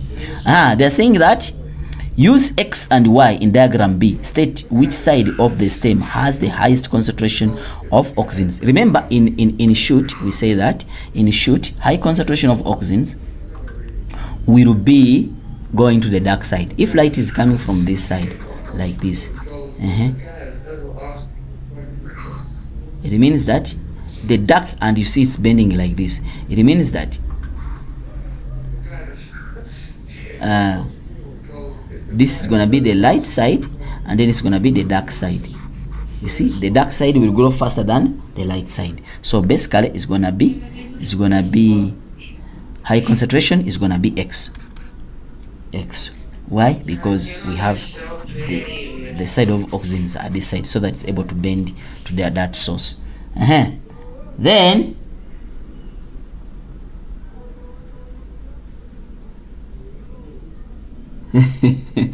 Brandon saying project 100, whatever you wanna call it, it was exception. Thank you. Yeah, don't worry. Project 100%, ne? Project 100% is coming for paper 2. Yeah, don't stress. We must study together. We must study together. We kill the paper. We don't play. All right, we continue, guys. They're saying that rate of cell division.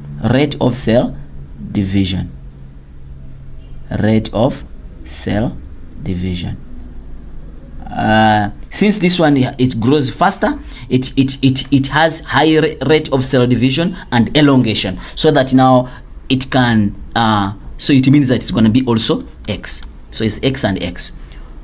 Who got 8 out of 8? I know that you guys, some of them you didn't get it right, but you are collecting. This paper must be your turning point, guys. Yes, must be your turning point. Yes, project 100%, the neuron was there. It was there, and it gave you all the questions which are most likely to be asked. Let me see if those questions where we gave you, they're there. Name the type of neuron represented. Automatically, we say this is a sensory neuron because the cell body is in the middle. Sensory. Identify part B. You said axon. You know why axon? Because the direction. This is a cell body. We say that the part which takes impulse away from the cell body is axon. So this is axon. It's saying D. Where is D? D is a cell body. It's the cell body. E. What is E? E is the dendrite. It's the dendrite. They're saying give what? Give the letter of the part that contains genetic material in the neuron. Obviously the cell body. So is C, which is the nucleus. Nucleus. So I will say that it's the nucleus. Insulates the how did you call it? You know what you have been calling it, ne? We call it myelin sheath. So where is the myelin sheath? So the answer is F. Oh, anyway, that's not the answer. The answer is not nucleus here, guys. I'm sorry. The answer is they said letter. So yes, is the nucleus. So the answer is just say C. C. Here insulates. They don't even want to know the name. Is F, which is myelin sheath. So the answer is F. Done. Makes the synaptic connection with the interneuron. It makes the synaptic connection. Remember, the impulse comes like this. So it means that this is the side of the what? This is the side of the receptor. You understand? So since the side of the receptor, this is the side of the central nervous system. So automatically A becomes the correct answer. A becomes the most correct answer. You see? So guys, you see that things are coming. Bring Mr. Mdlalo say 2 with you. He's energetic, that teacher. Hey, okay, Mr. Mdlalo say I'm going to tell him. He was supposed to be here even for paper 1. Okay, let me tell him. Let me take the screenshot of that comment. I'll send it and I'll tell him he must be here for paper 2. Actually, yeah, it works, man. Yeah, so that we kill it properly. Yeah, Mr. Mdlalo say one of the best teachers in Johannesburg West. Alright, I like my teachers. Yo, I like my teachers. Let's continue, guys, without wasting time, because I'm busy wasting your times, guys. Alright, we continue. People who are from Wiseman, tell Mr. Mdalose we are coming. In birds' eggs, the yolk is the main source of energy for the developing embryo. That table below provides the information about the eggs of some birds type. Okay, the type of bird. Okay, I don't care about the type of bird. I don't care. What I care about is the amount of energy each yolk has. Because the more energy it has, it means that you have more energy to build your body, so that by the time you are born precocial. You're able to, everything is, all right. Let's start. Explain why. They're saying explain. Why am I explaining? Explain why we may conclude that the duck display precocial development. Explain why. Where are the ducks? Oh, they have large amount of yolk content. You see the duck is the thing average. Their average yolk content in the egg is higher, which makes the ducks to develop fully before they are given, before they hatch. Basically, before they do what? Before they hatch. So that could be the answer. So the ducks, they have high energy in their yolk. Therefore, it means this energy helps them to develop fully.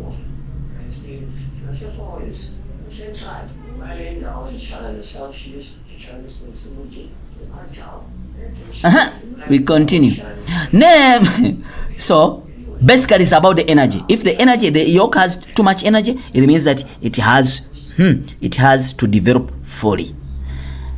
Name 3 birds that would have a higher degree of parental care. It means that they have less energy to develop to maturity. So it means that they are born artificial.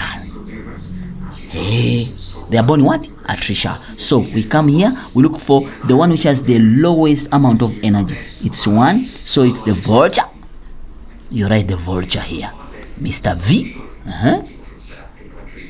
It is the eagle. You write the eagle here, Mr. E. Which one has the another one? I think it is the pigeon. So basically the answer is verb. It's the vulture, is the eagle, and it's the what? The pigeon. What are you? Are you a vulture?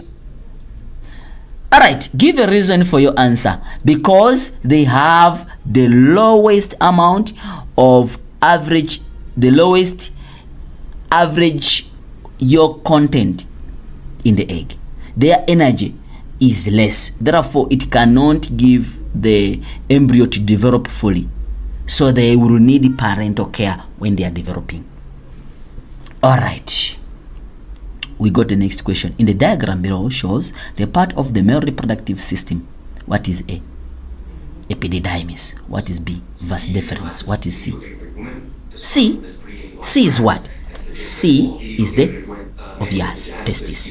Okay, they're saying name, letter, and the name. Gland that secretes testosterone. Testosterone secreted by C. Then uterus is testis. Hey, someone write testis like this. Others they write it testis like that. Who is correct? Who is wrong? This is one. These are many. So part that stores sperms until maturity, epididymis, which is A. Right, epididymis. Explain the role of the scrotum. I told you. Let me just even keep quiet. Scrotum, basically they are very important for temperature regulation. They help in the contraction so that they can push the testes up. You understand? When it is cold, and then relax so that they can pull the testes down when it is hot. So basically they help in the temperature regulation so that the sperms can have the optimum temperature for the sperms to what? To be produced. That's it. Then we got the next question. Next question, explain the role of sperm. Okay, we're done. Name and describe the process of spermatogenesis. The way I was singing it yesterday, even I should not even repeat these things. I must not even repeat these things. The way I was singing this song yesterday. Under the influence of testosterone, the diploid cell in the seminiferous tube undergoes meiosis to form 4 haploid sperm cells. Even I said, done. Under the influence of testosterone, the diploid cell in the seminiferous tube undergo meiosis to form 4 haploid sperm cells. We don't want anything else from that. Then you get your mark. Hey, life is nice. Even I told you take a screenshot. So you guys go back to a screenshot. I told you take a screenshot here. Take a screenshot here. Yeah. Let's continue. I must not talk about that anymore because it's done. Anyway, it can help those people who will watch it after. The thickening of endometrium varies throughout the menstrual cycle of the female. Okay. The table below shows the result recorded for the woman who had endometrial thickening monitored for a period of menstrual cycle. Okay, sharp. Let me see if they ask you questions I told you to try to answer. All right, they're saying that describe decreased, refer to the ovarian hormone. Explain the decreased thickening of endometrium from day 0 to. Remember, what makes the endometrium to be thickened and kept thick is because of the estrogen and progesterone. And at that time, we don't have what?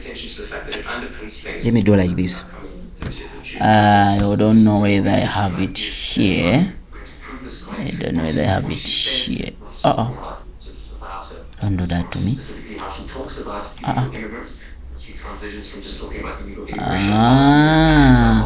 It's not here. It's not here. Okay, it's fine. It's not. I wanted to show you something, which okay. we are saying that in this case, remember we say that the function of estrogen, yes, is to prepare the uterus for implantation. You understand? And then the function of progesterone is to maintain pregnancy by making the endometrium wall more thicker, more vascular, more glandular. But on day 0, and even I asked you, some people think that there is no day 0. Then I said before the cycle starts, you are still in hours. How many days are those? It's day 0. So that's what it means. So during day 27, if this is the menstrual cycle, the progesterone was low, it increases. During those days, it drops down.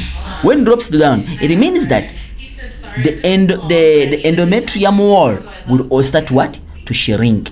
And then now blood starts to come out. So describe the decrease in the thickening of the endometrium from day 0 to day 7 is because of the decrease in the level of progesterone before, so that resulting in the shrinking or breakdown of the endometrium.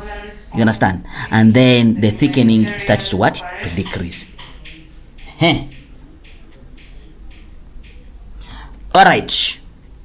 So it's basically you have to talk about the progesterone decreasing, yes, and what is the effect of the progesterone decreasing, resulting in the shrinking or breakdown of the endometrial wall, and then leading to the decreased thickening. So as menstruation is happening, is shading the endometrium wall.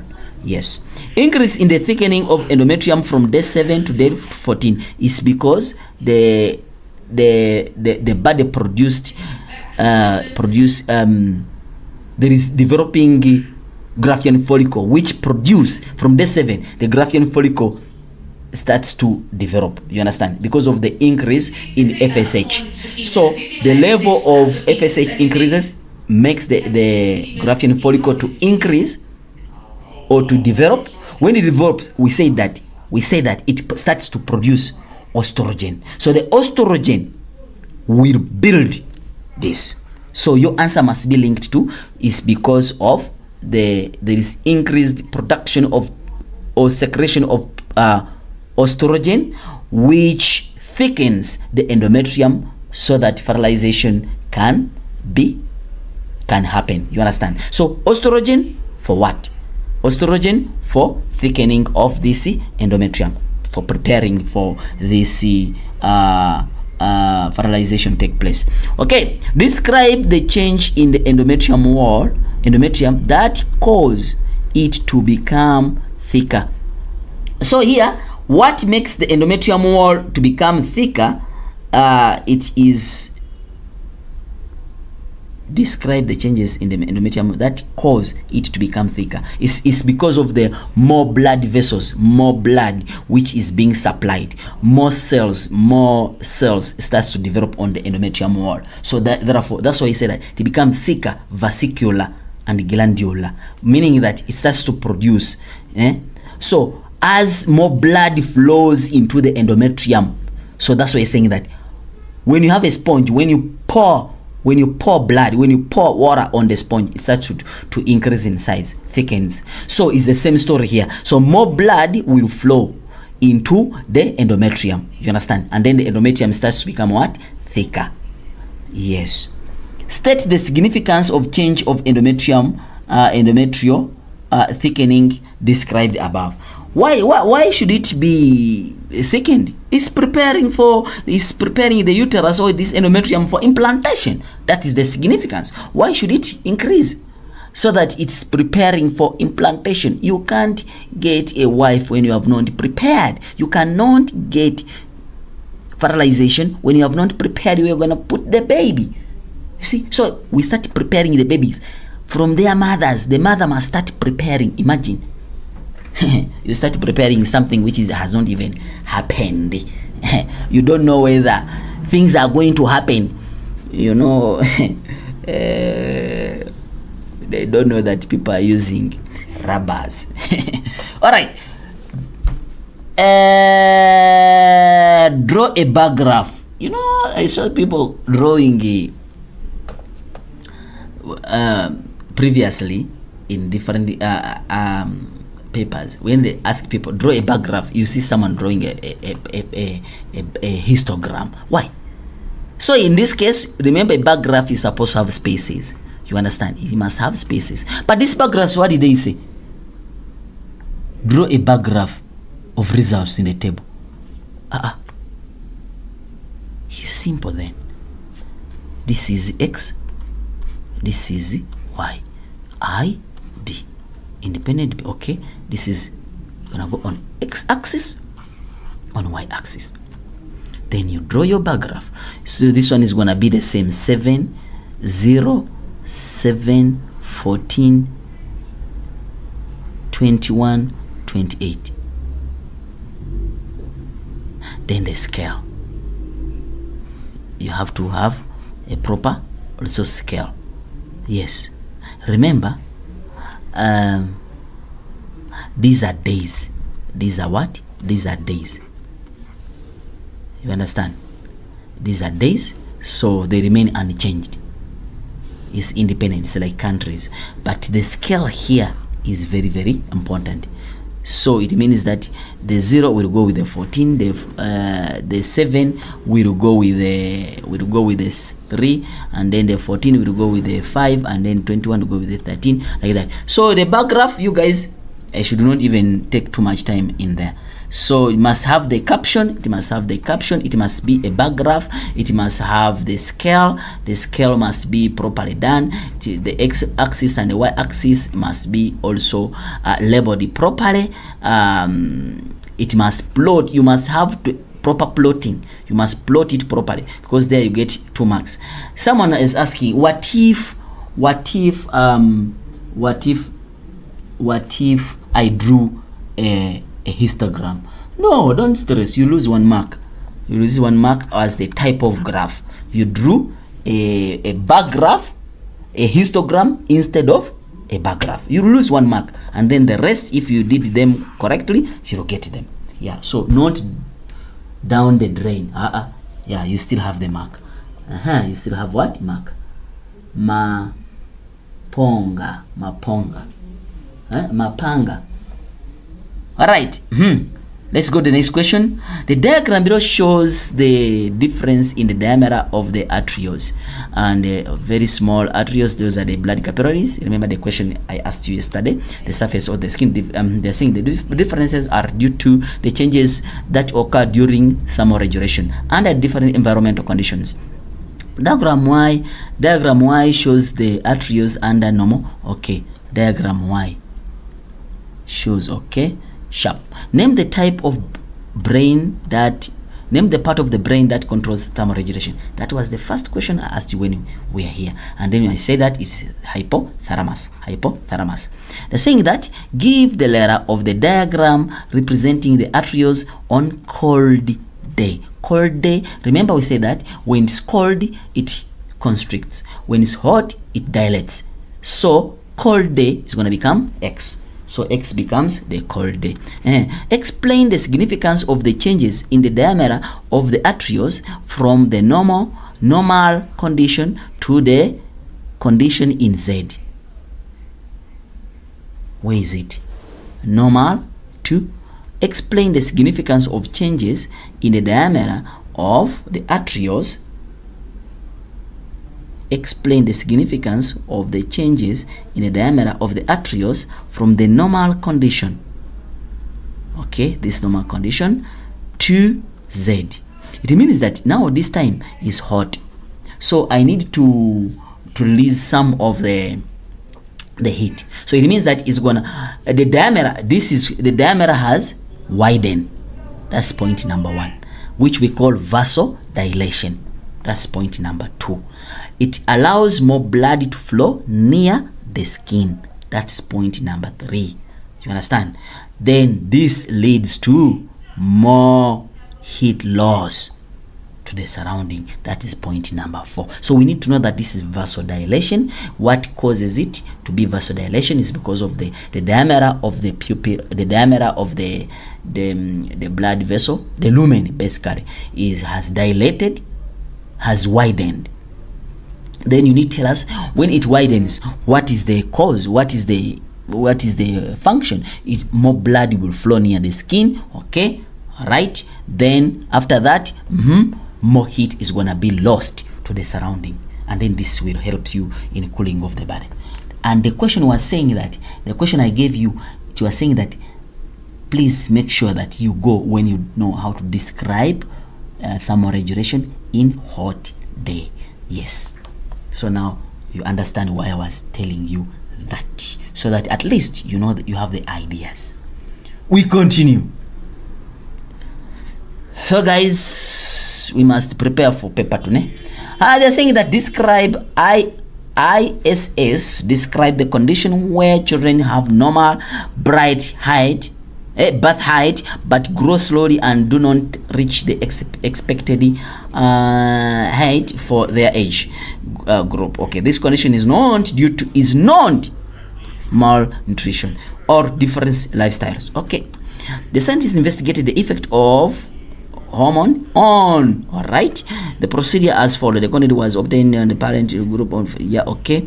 The boys were divided into two groups. Okay, the participants in group A received human growth hormone at a daily dosage of this, per kilograms. Okay, the participant in the group B did not receive any hormone, so it's gonna become as a control experiment or group.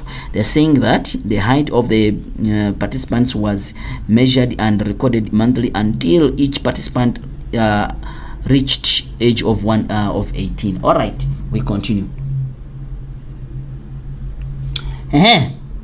We go to the next question. What are they saying?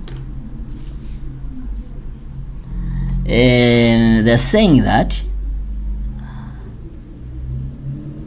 at age 18, at 18 years of age, the average height in group, okay, it was 8 centimeters more than that of group B. State the dependent variable. They said it here, the growth hormone on the height of children with this. So basically, height of children with this becomes the dependent. The height will depend on the hormone they have added. All right, so we continue the next question. They're saying that list 3 variables that were kept constant. What did they keep constant here? What did they keep constant here? Obviously, they kept the gender, because they said boys. They said boys, isn't it? They kept the gender. They kept, I see here, the gender, the amount of doses they gave them,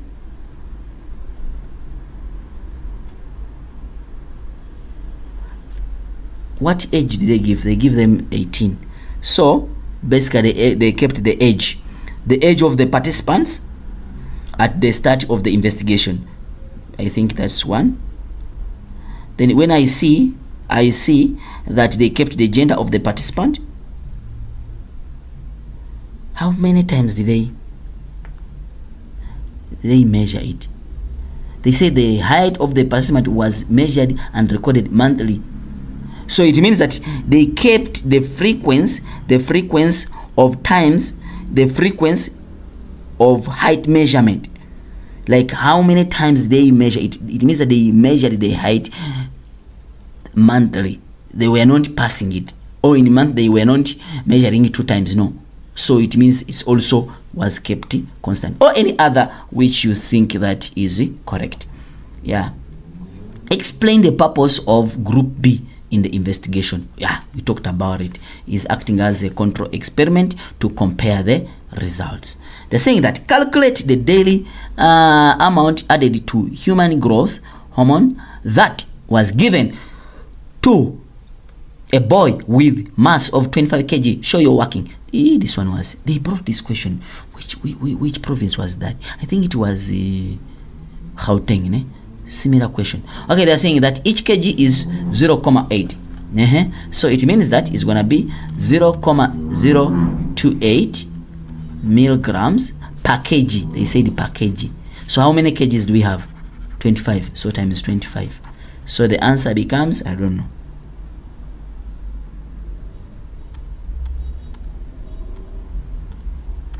0.7 milligrams.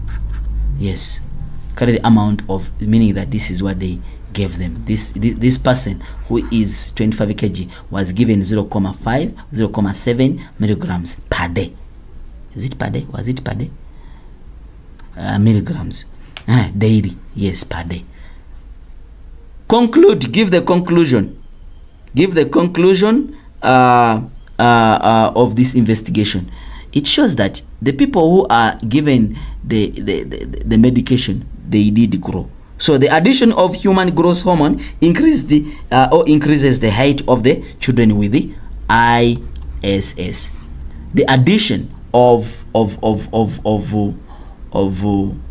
growth hormone basically increase the height of the kids with the ISS. So basically that's how you have said it.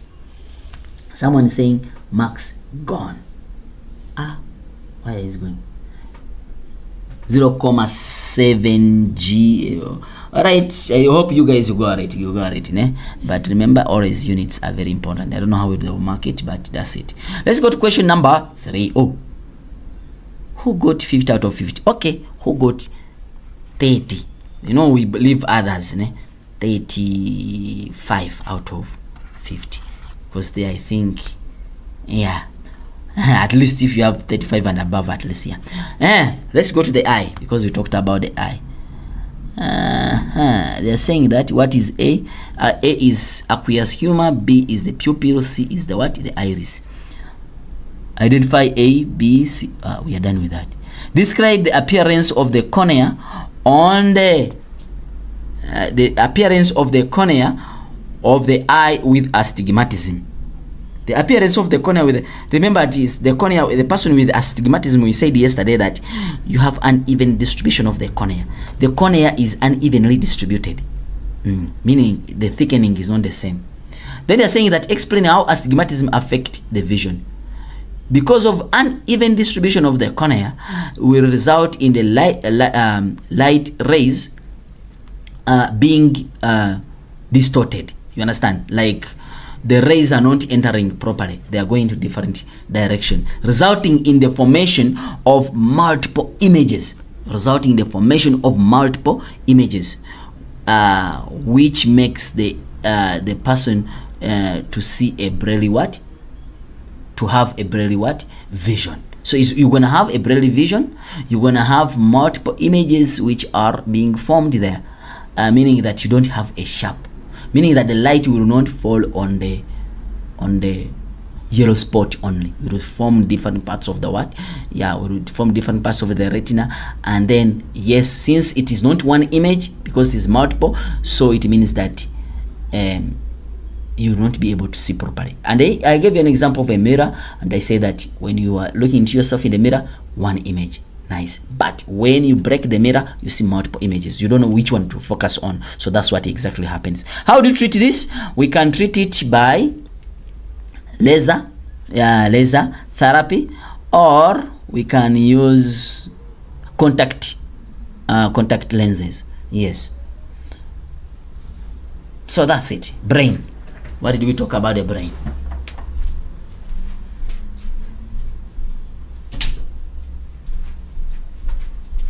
Okay, the brain. What are they saying? What if you say the light will fall behind the retina? For astigmatism, light does not necessarily falls behind the retina. It forms. I don't want to show you. I wanted to show you, but I don't want to show you. I don't want to show you, but I don't want to show you. I did not link the distinction material book here, but maybe I would have shown you, and then you see exactly what I'm talking about. So we go to the next question.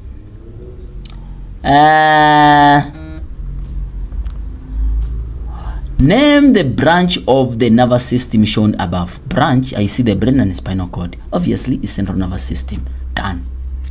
isn't it? I see the brain as central nervous system. Don't write it like this, write full. Get letter and the name of the part that is responsible for balance. Balance. That balance and name part that is responsible for balance and coordination. Balance is controlled by the cerebellum. That one. Balance and equilibrium. So the answer is what is it? Let me see. What is the answer? The answer is B. The answer is B. The answer is B. And the answer, if it's B, let me see if everything is right. Everything is all right. Yep, everything is all right. We go to the next question. Control breathing. Breathing is involuntary. So if it's involuntary, then it means we say that involuntary action is C, which is medulla oblongata. C, medulla oblongata, involuntary action. Control skeletal muscles. Everything you do with your skeletal muscles, that is voluntary. That is voluntary. When you pull a gun, shoot someone, shoot a dog, shoot a cat, whatever, what happens? They will jail you. Why? Because you used your muscles voluntarily. If you are not, your brain is off. That's when you say, oh, you didn't do it voluntarily. You didn't know what you are doing. So basically that becomes what? Becomes A. So that becomes A, which is cerebrum. It's gonna become cerebrum. So this one, we said this one becomes B, cerebellum, and then C, which is the medulla oblongata. A is the cerebrum. Describe a path traveled by the impulse. Guys, don't tell me that you disappointed me here. Don't tell me that. And even I told you 6 marks is gonna come as 6 marks. I hope you guys did not let me down. Okay, here you describe the path traveled by impulse from A to D, whereby the impulse is detected by the receptor, travels along the sensory neuron, enters the spinal cord via, I even told you take a screenshot, via the dorsal root, then enters the spinal cord, connects to the connector neuron by the synaptic connection. The connector neuron transmits the impulse to the motor neuron via another synaptic connection. Then the motor neuron moves out of the spinal cord via the ventral root to the effector, and then causing the effector to contract, and then you bring. That's what they wanted you to explain. I know that here you will get some marks when you explain the stories. Yeah, still you will get some marks. You understand? Yes. They're saying that describe how the eye accommodates for distant object, and that was the same question. More than 6 mirrors. Okay, we said, remember I said that the lens is supposed to be small, because the plane, when you see it far, it appears to be small, and then now it means that if they are small, it means that the muscles attached here, they are supposed to be pulling, so which you call the suspensory ligaments. So it means that now this one, they work antagonistically, so it means that it relaxes, so ciliary muscles relax, suspensory ligament become taut, the tension on the lens increases, the lens becomes less convex, the refracting power decreases, then a clear image is focused onto the retina. Basically they want accommodation for a distant object which is more than 6 mirrors. All right.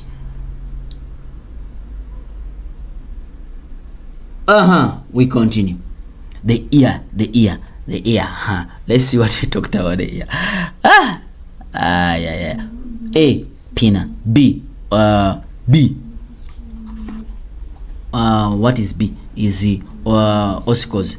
E is the eustachian tube. D, cochlea. Semi-sacral canals. A, pinna. We start.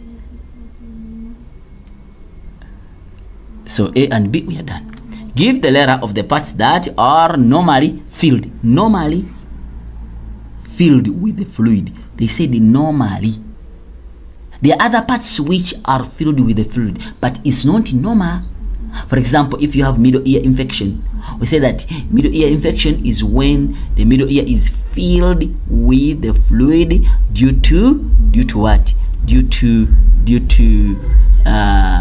bacterial infection. But this one, they said normally, things which are normal, we find the semicircular canals. So the answer is C, and they find the cochlea. Remember, we said that here we have what called the lymph, which is a fluid. So basically it's gonna be D and C. So the answer becomes D and C. Describe how balance is restored when there is a change in the speed and direction. They only want speed and direction, and I told you, take a screenshot of Saidi's mode of balance. All right. What do we say? We say that from our distinction material book, we say that change in the speed and direction of the head. This is what we said. Stimulates stimulates the cristae. It's the cristae which is speed and direction. Maculae, which is for position. So change in the speed and direction of the head stimulates the cristae found in the ampulla of the semicircular canal. The stimulus is converted into a nerve impulse, which is sent along auditory nerve to which part is to cerebellum for interpretation to restore balance. Simple.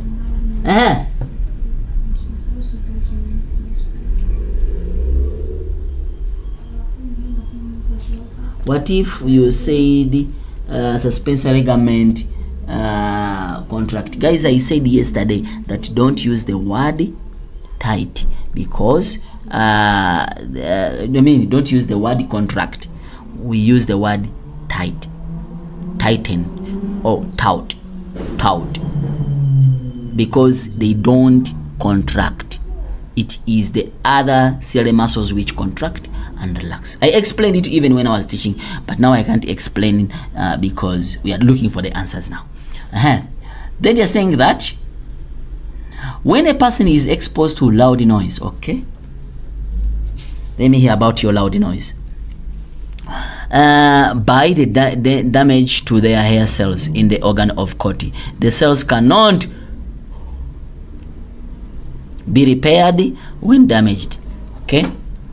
I'd like to go a bit crazy and we'd like to send each other before.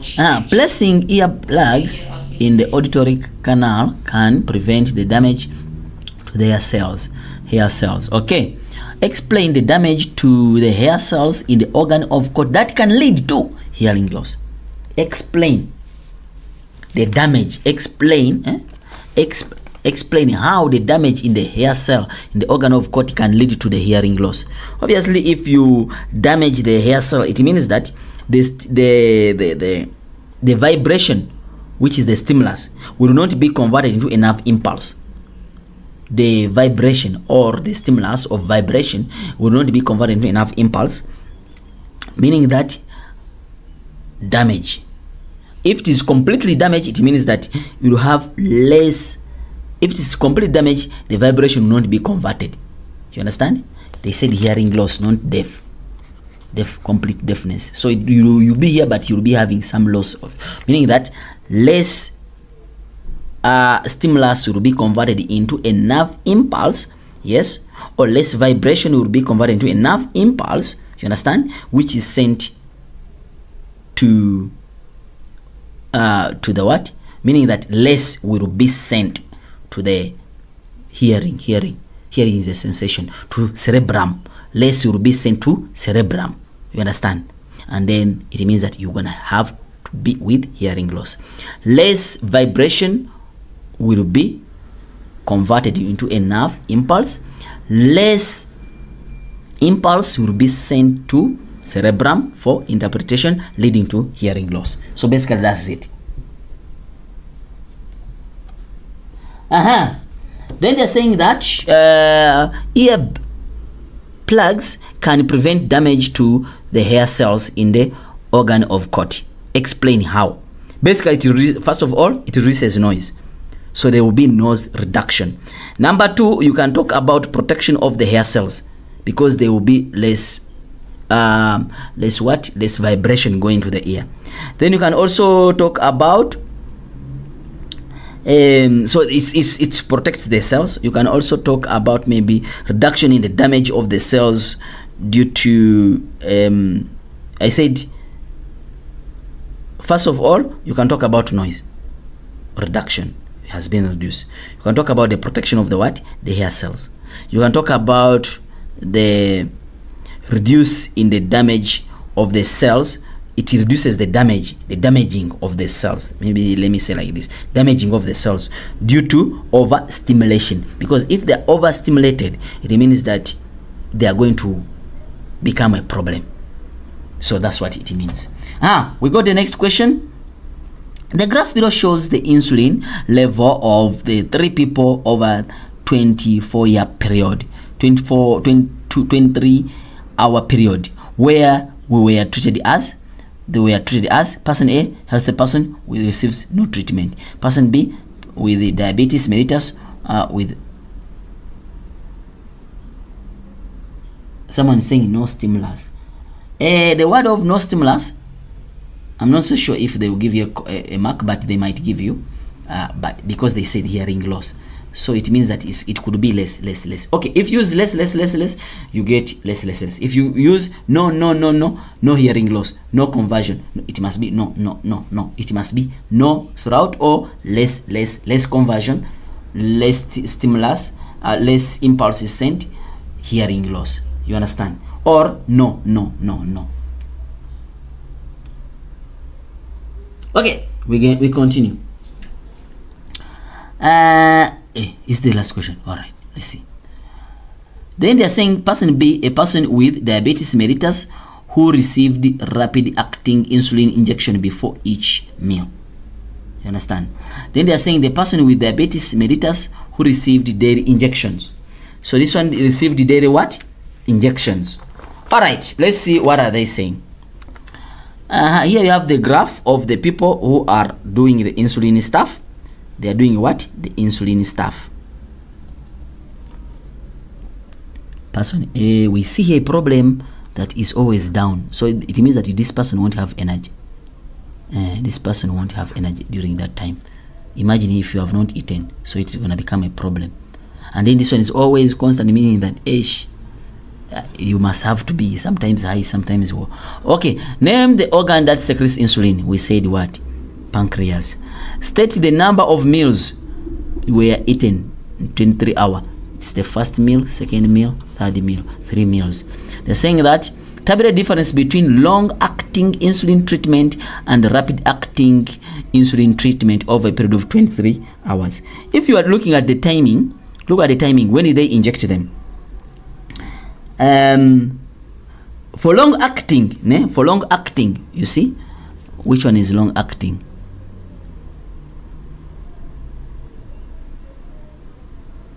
Which one is long-acting? They said rapid. This is a rapid, and then this, it means that this one, if it is long-acting, so it means it's gonna be like this. So you see, so for long-acting, we see that it is usually once it is being injected once daily, and usually at the same time. So it means that it's being given to them at the same time. So it keeps on acting like that, you see. And then it is being injected in here, and so that it increases in you see. And then what about the rapid one? Rapid one, every time before meal you inject. Every time before meal you inject. Every time before meal you inject. You see, that's why it increases, goes down. It increases, goes down. Increases. So you see here, once in a day. Here, then the rapid one, every time you eat. Then for long, we can see that it's relatively constant. You see, it's relatively constant. You understand? While the other one, it has peaks. It causes peaks of insulin. You see, it causes what? Peaks. Let me clear it. it causes what? Peaks. So those peaks, they are there. Then lastly, give the type of insulin. Give the type of insulin which is being used. So which type of insulin is being used?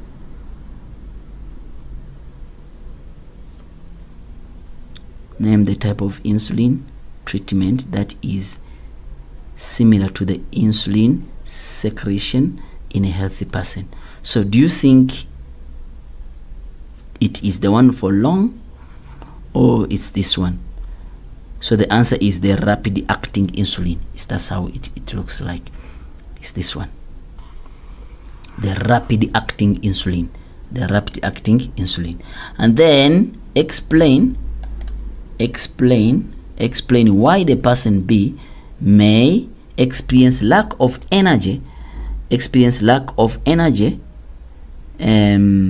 after receiving rapid insulin injection if no meal is taken. Automatically, remember, when you inject, the person is gonna convert what was there before you eat. What was there, because you injected before, what was there is being converted into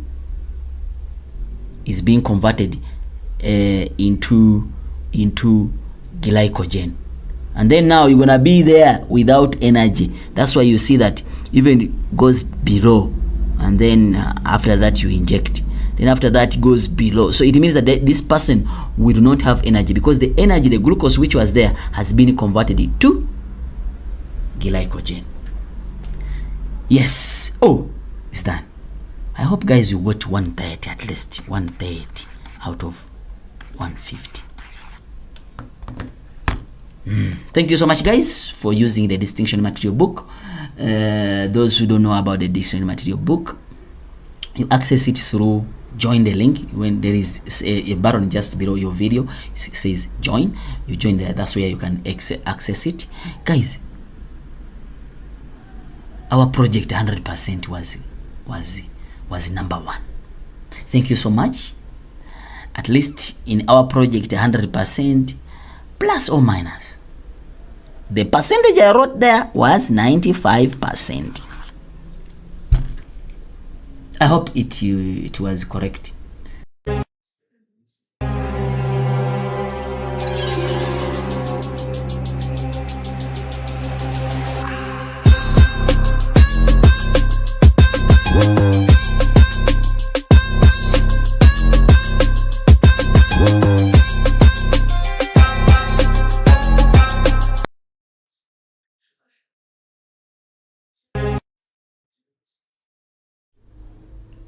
Welcome back to our class, guys.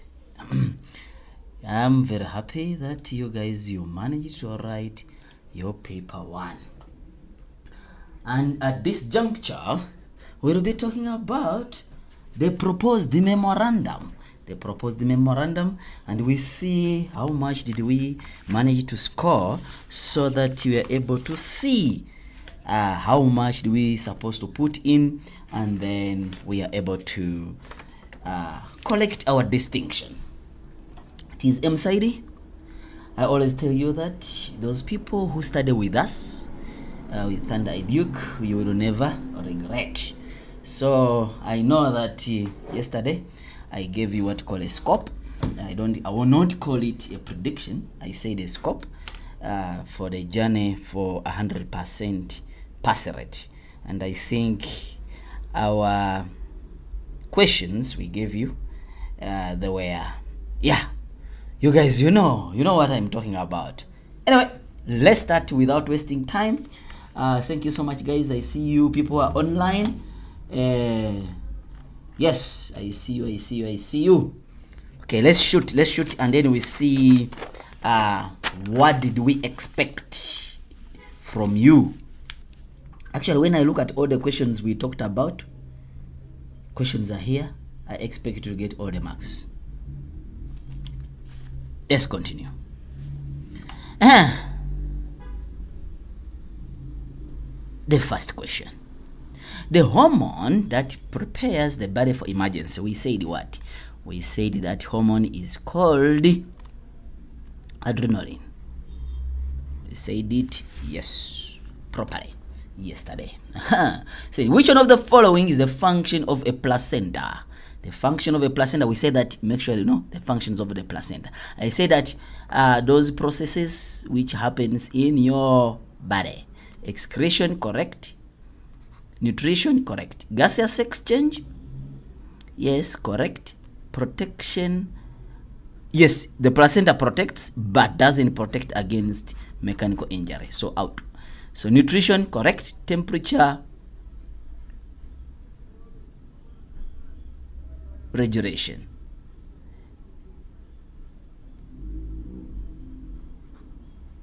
correct.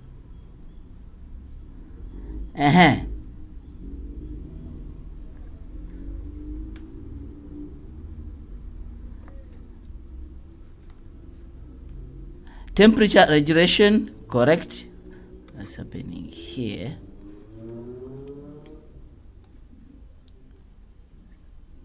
Do I hear? I don't feel. Guys, can you hear me from the screen? From the, because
hello, okay.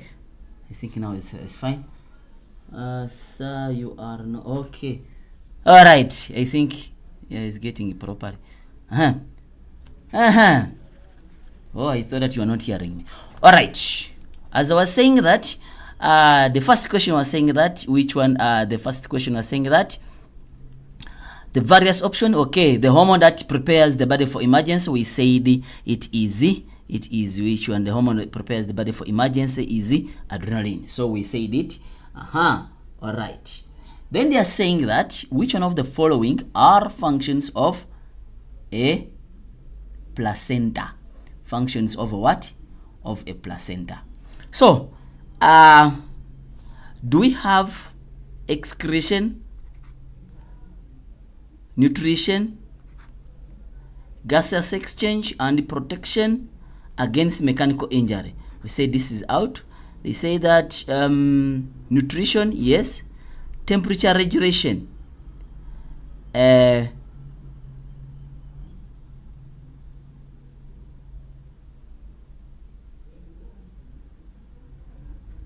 nope. They said placenta. Temperature regulation, nope. So basically I see here it's out. This is out. Because of the mechanical, yes, it protects, but against the microorganisms. That's why a person can be, for example, a person can be HIV positive while the baby is HIV negative. So it's being the placenta which is that does the function. So since it's not mechanical injury, so it's out. So this is out because of this, because of this, because of this. So the most correct answer becomes A. So A becomes the most correct answer. All right, we continue. The next question. They're saying that the table below shows the reaction time of 4 learners to stimulus. Right. I can't hear you. Serious?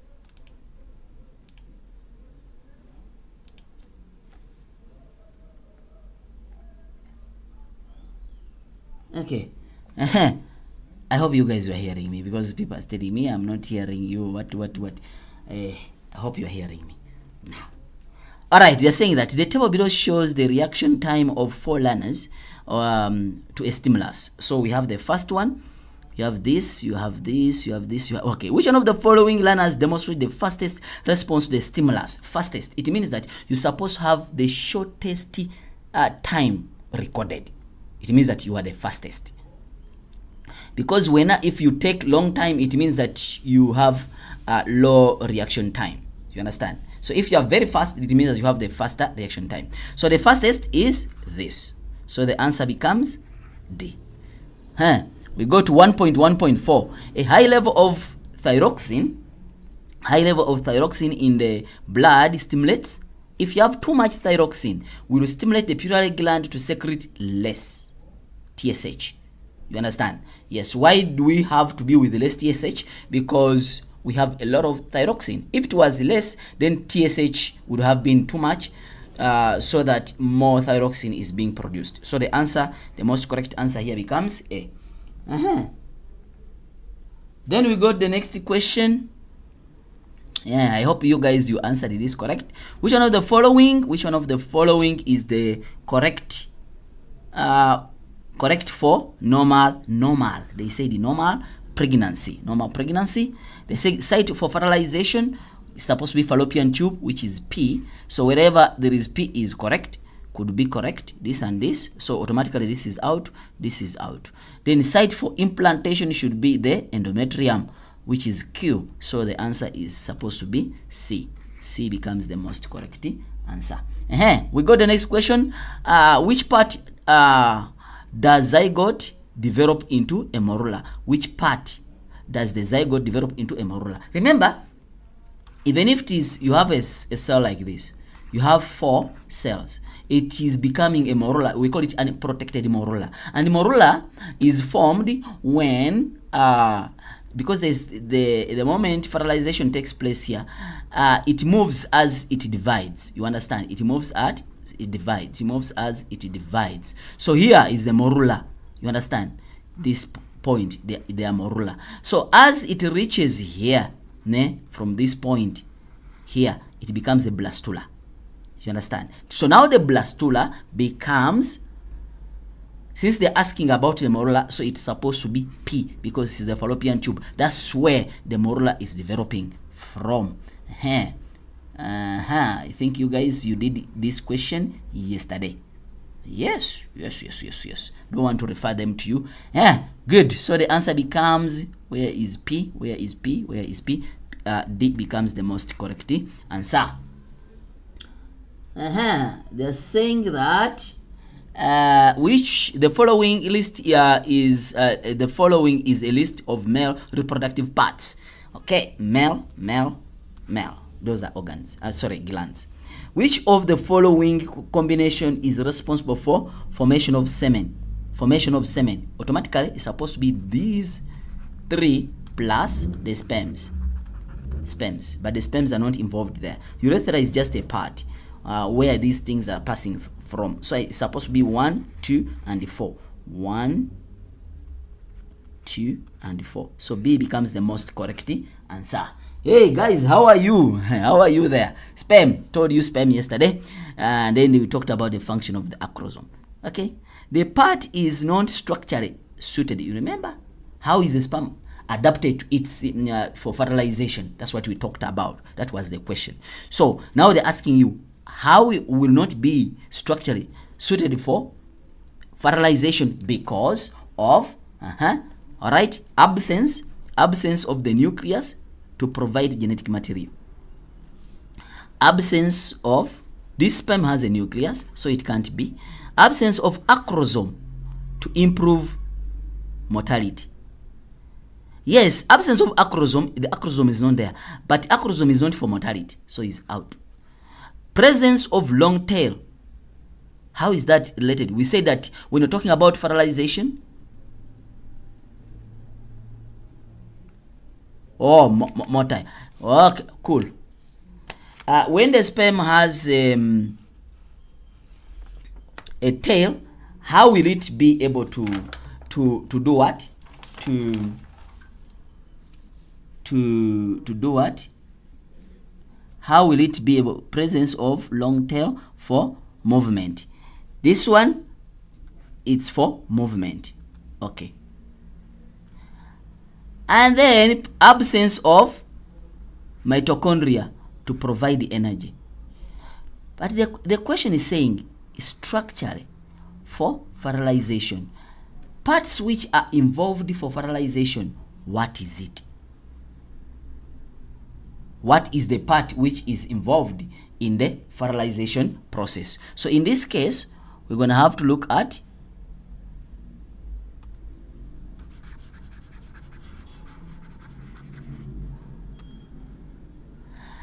if it doesn't have, it's supposed to be two parts. Fertilization is being assisted by the acrosome, which digests the membrane of the ovum for fertilization to take place. And then number two, the nucleus, which provide which provides the nucleus should move from the sperm to the ovum so that fertilization takes place, because there is no fertilization if the nucleus cannot move into the what? Into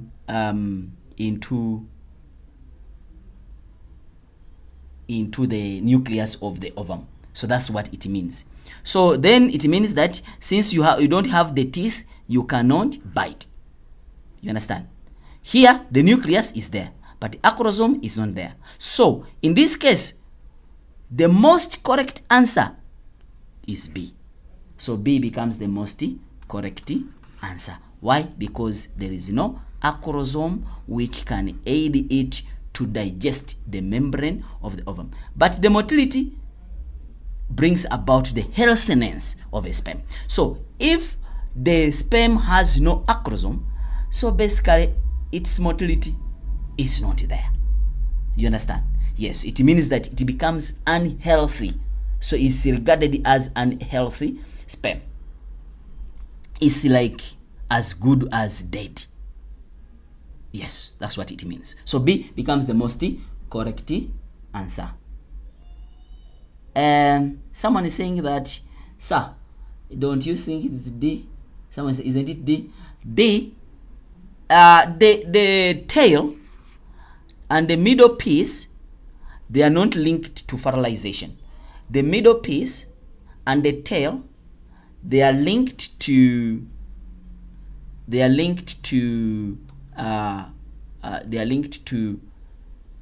movement, providing the energy for the sperms to move. Yes. We got the next question.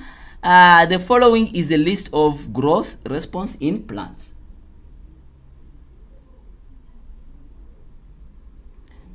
The following is the list of growth in plants. Plant grow straight upwards. When the plants grow straight upwards, no upward growth, increase in the number of lateral branches, stem bend towards unilateral light. Okay, which one of the following combination describes the growth response that occurs when the apical bud of the plant are removed? So look,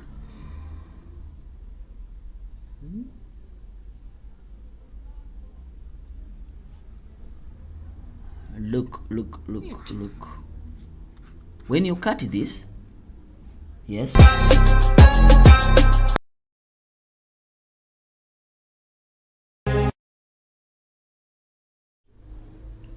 welcome back to our class, guys. I'm very happy that you guys, you managed to write your paper 1. And at this juncture, we'll be talking about the proposed memorandum. They proposed the memorandum, and we see how much did we manage to score so that we are able to see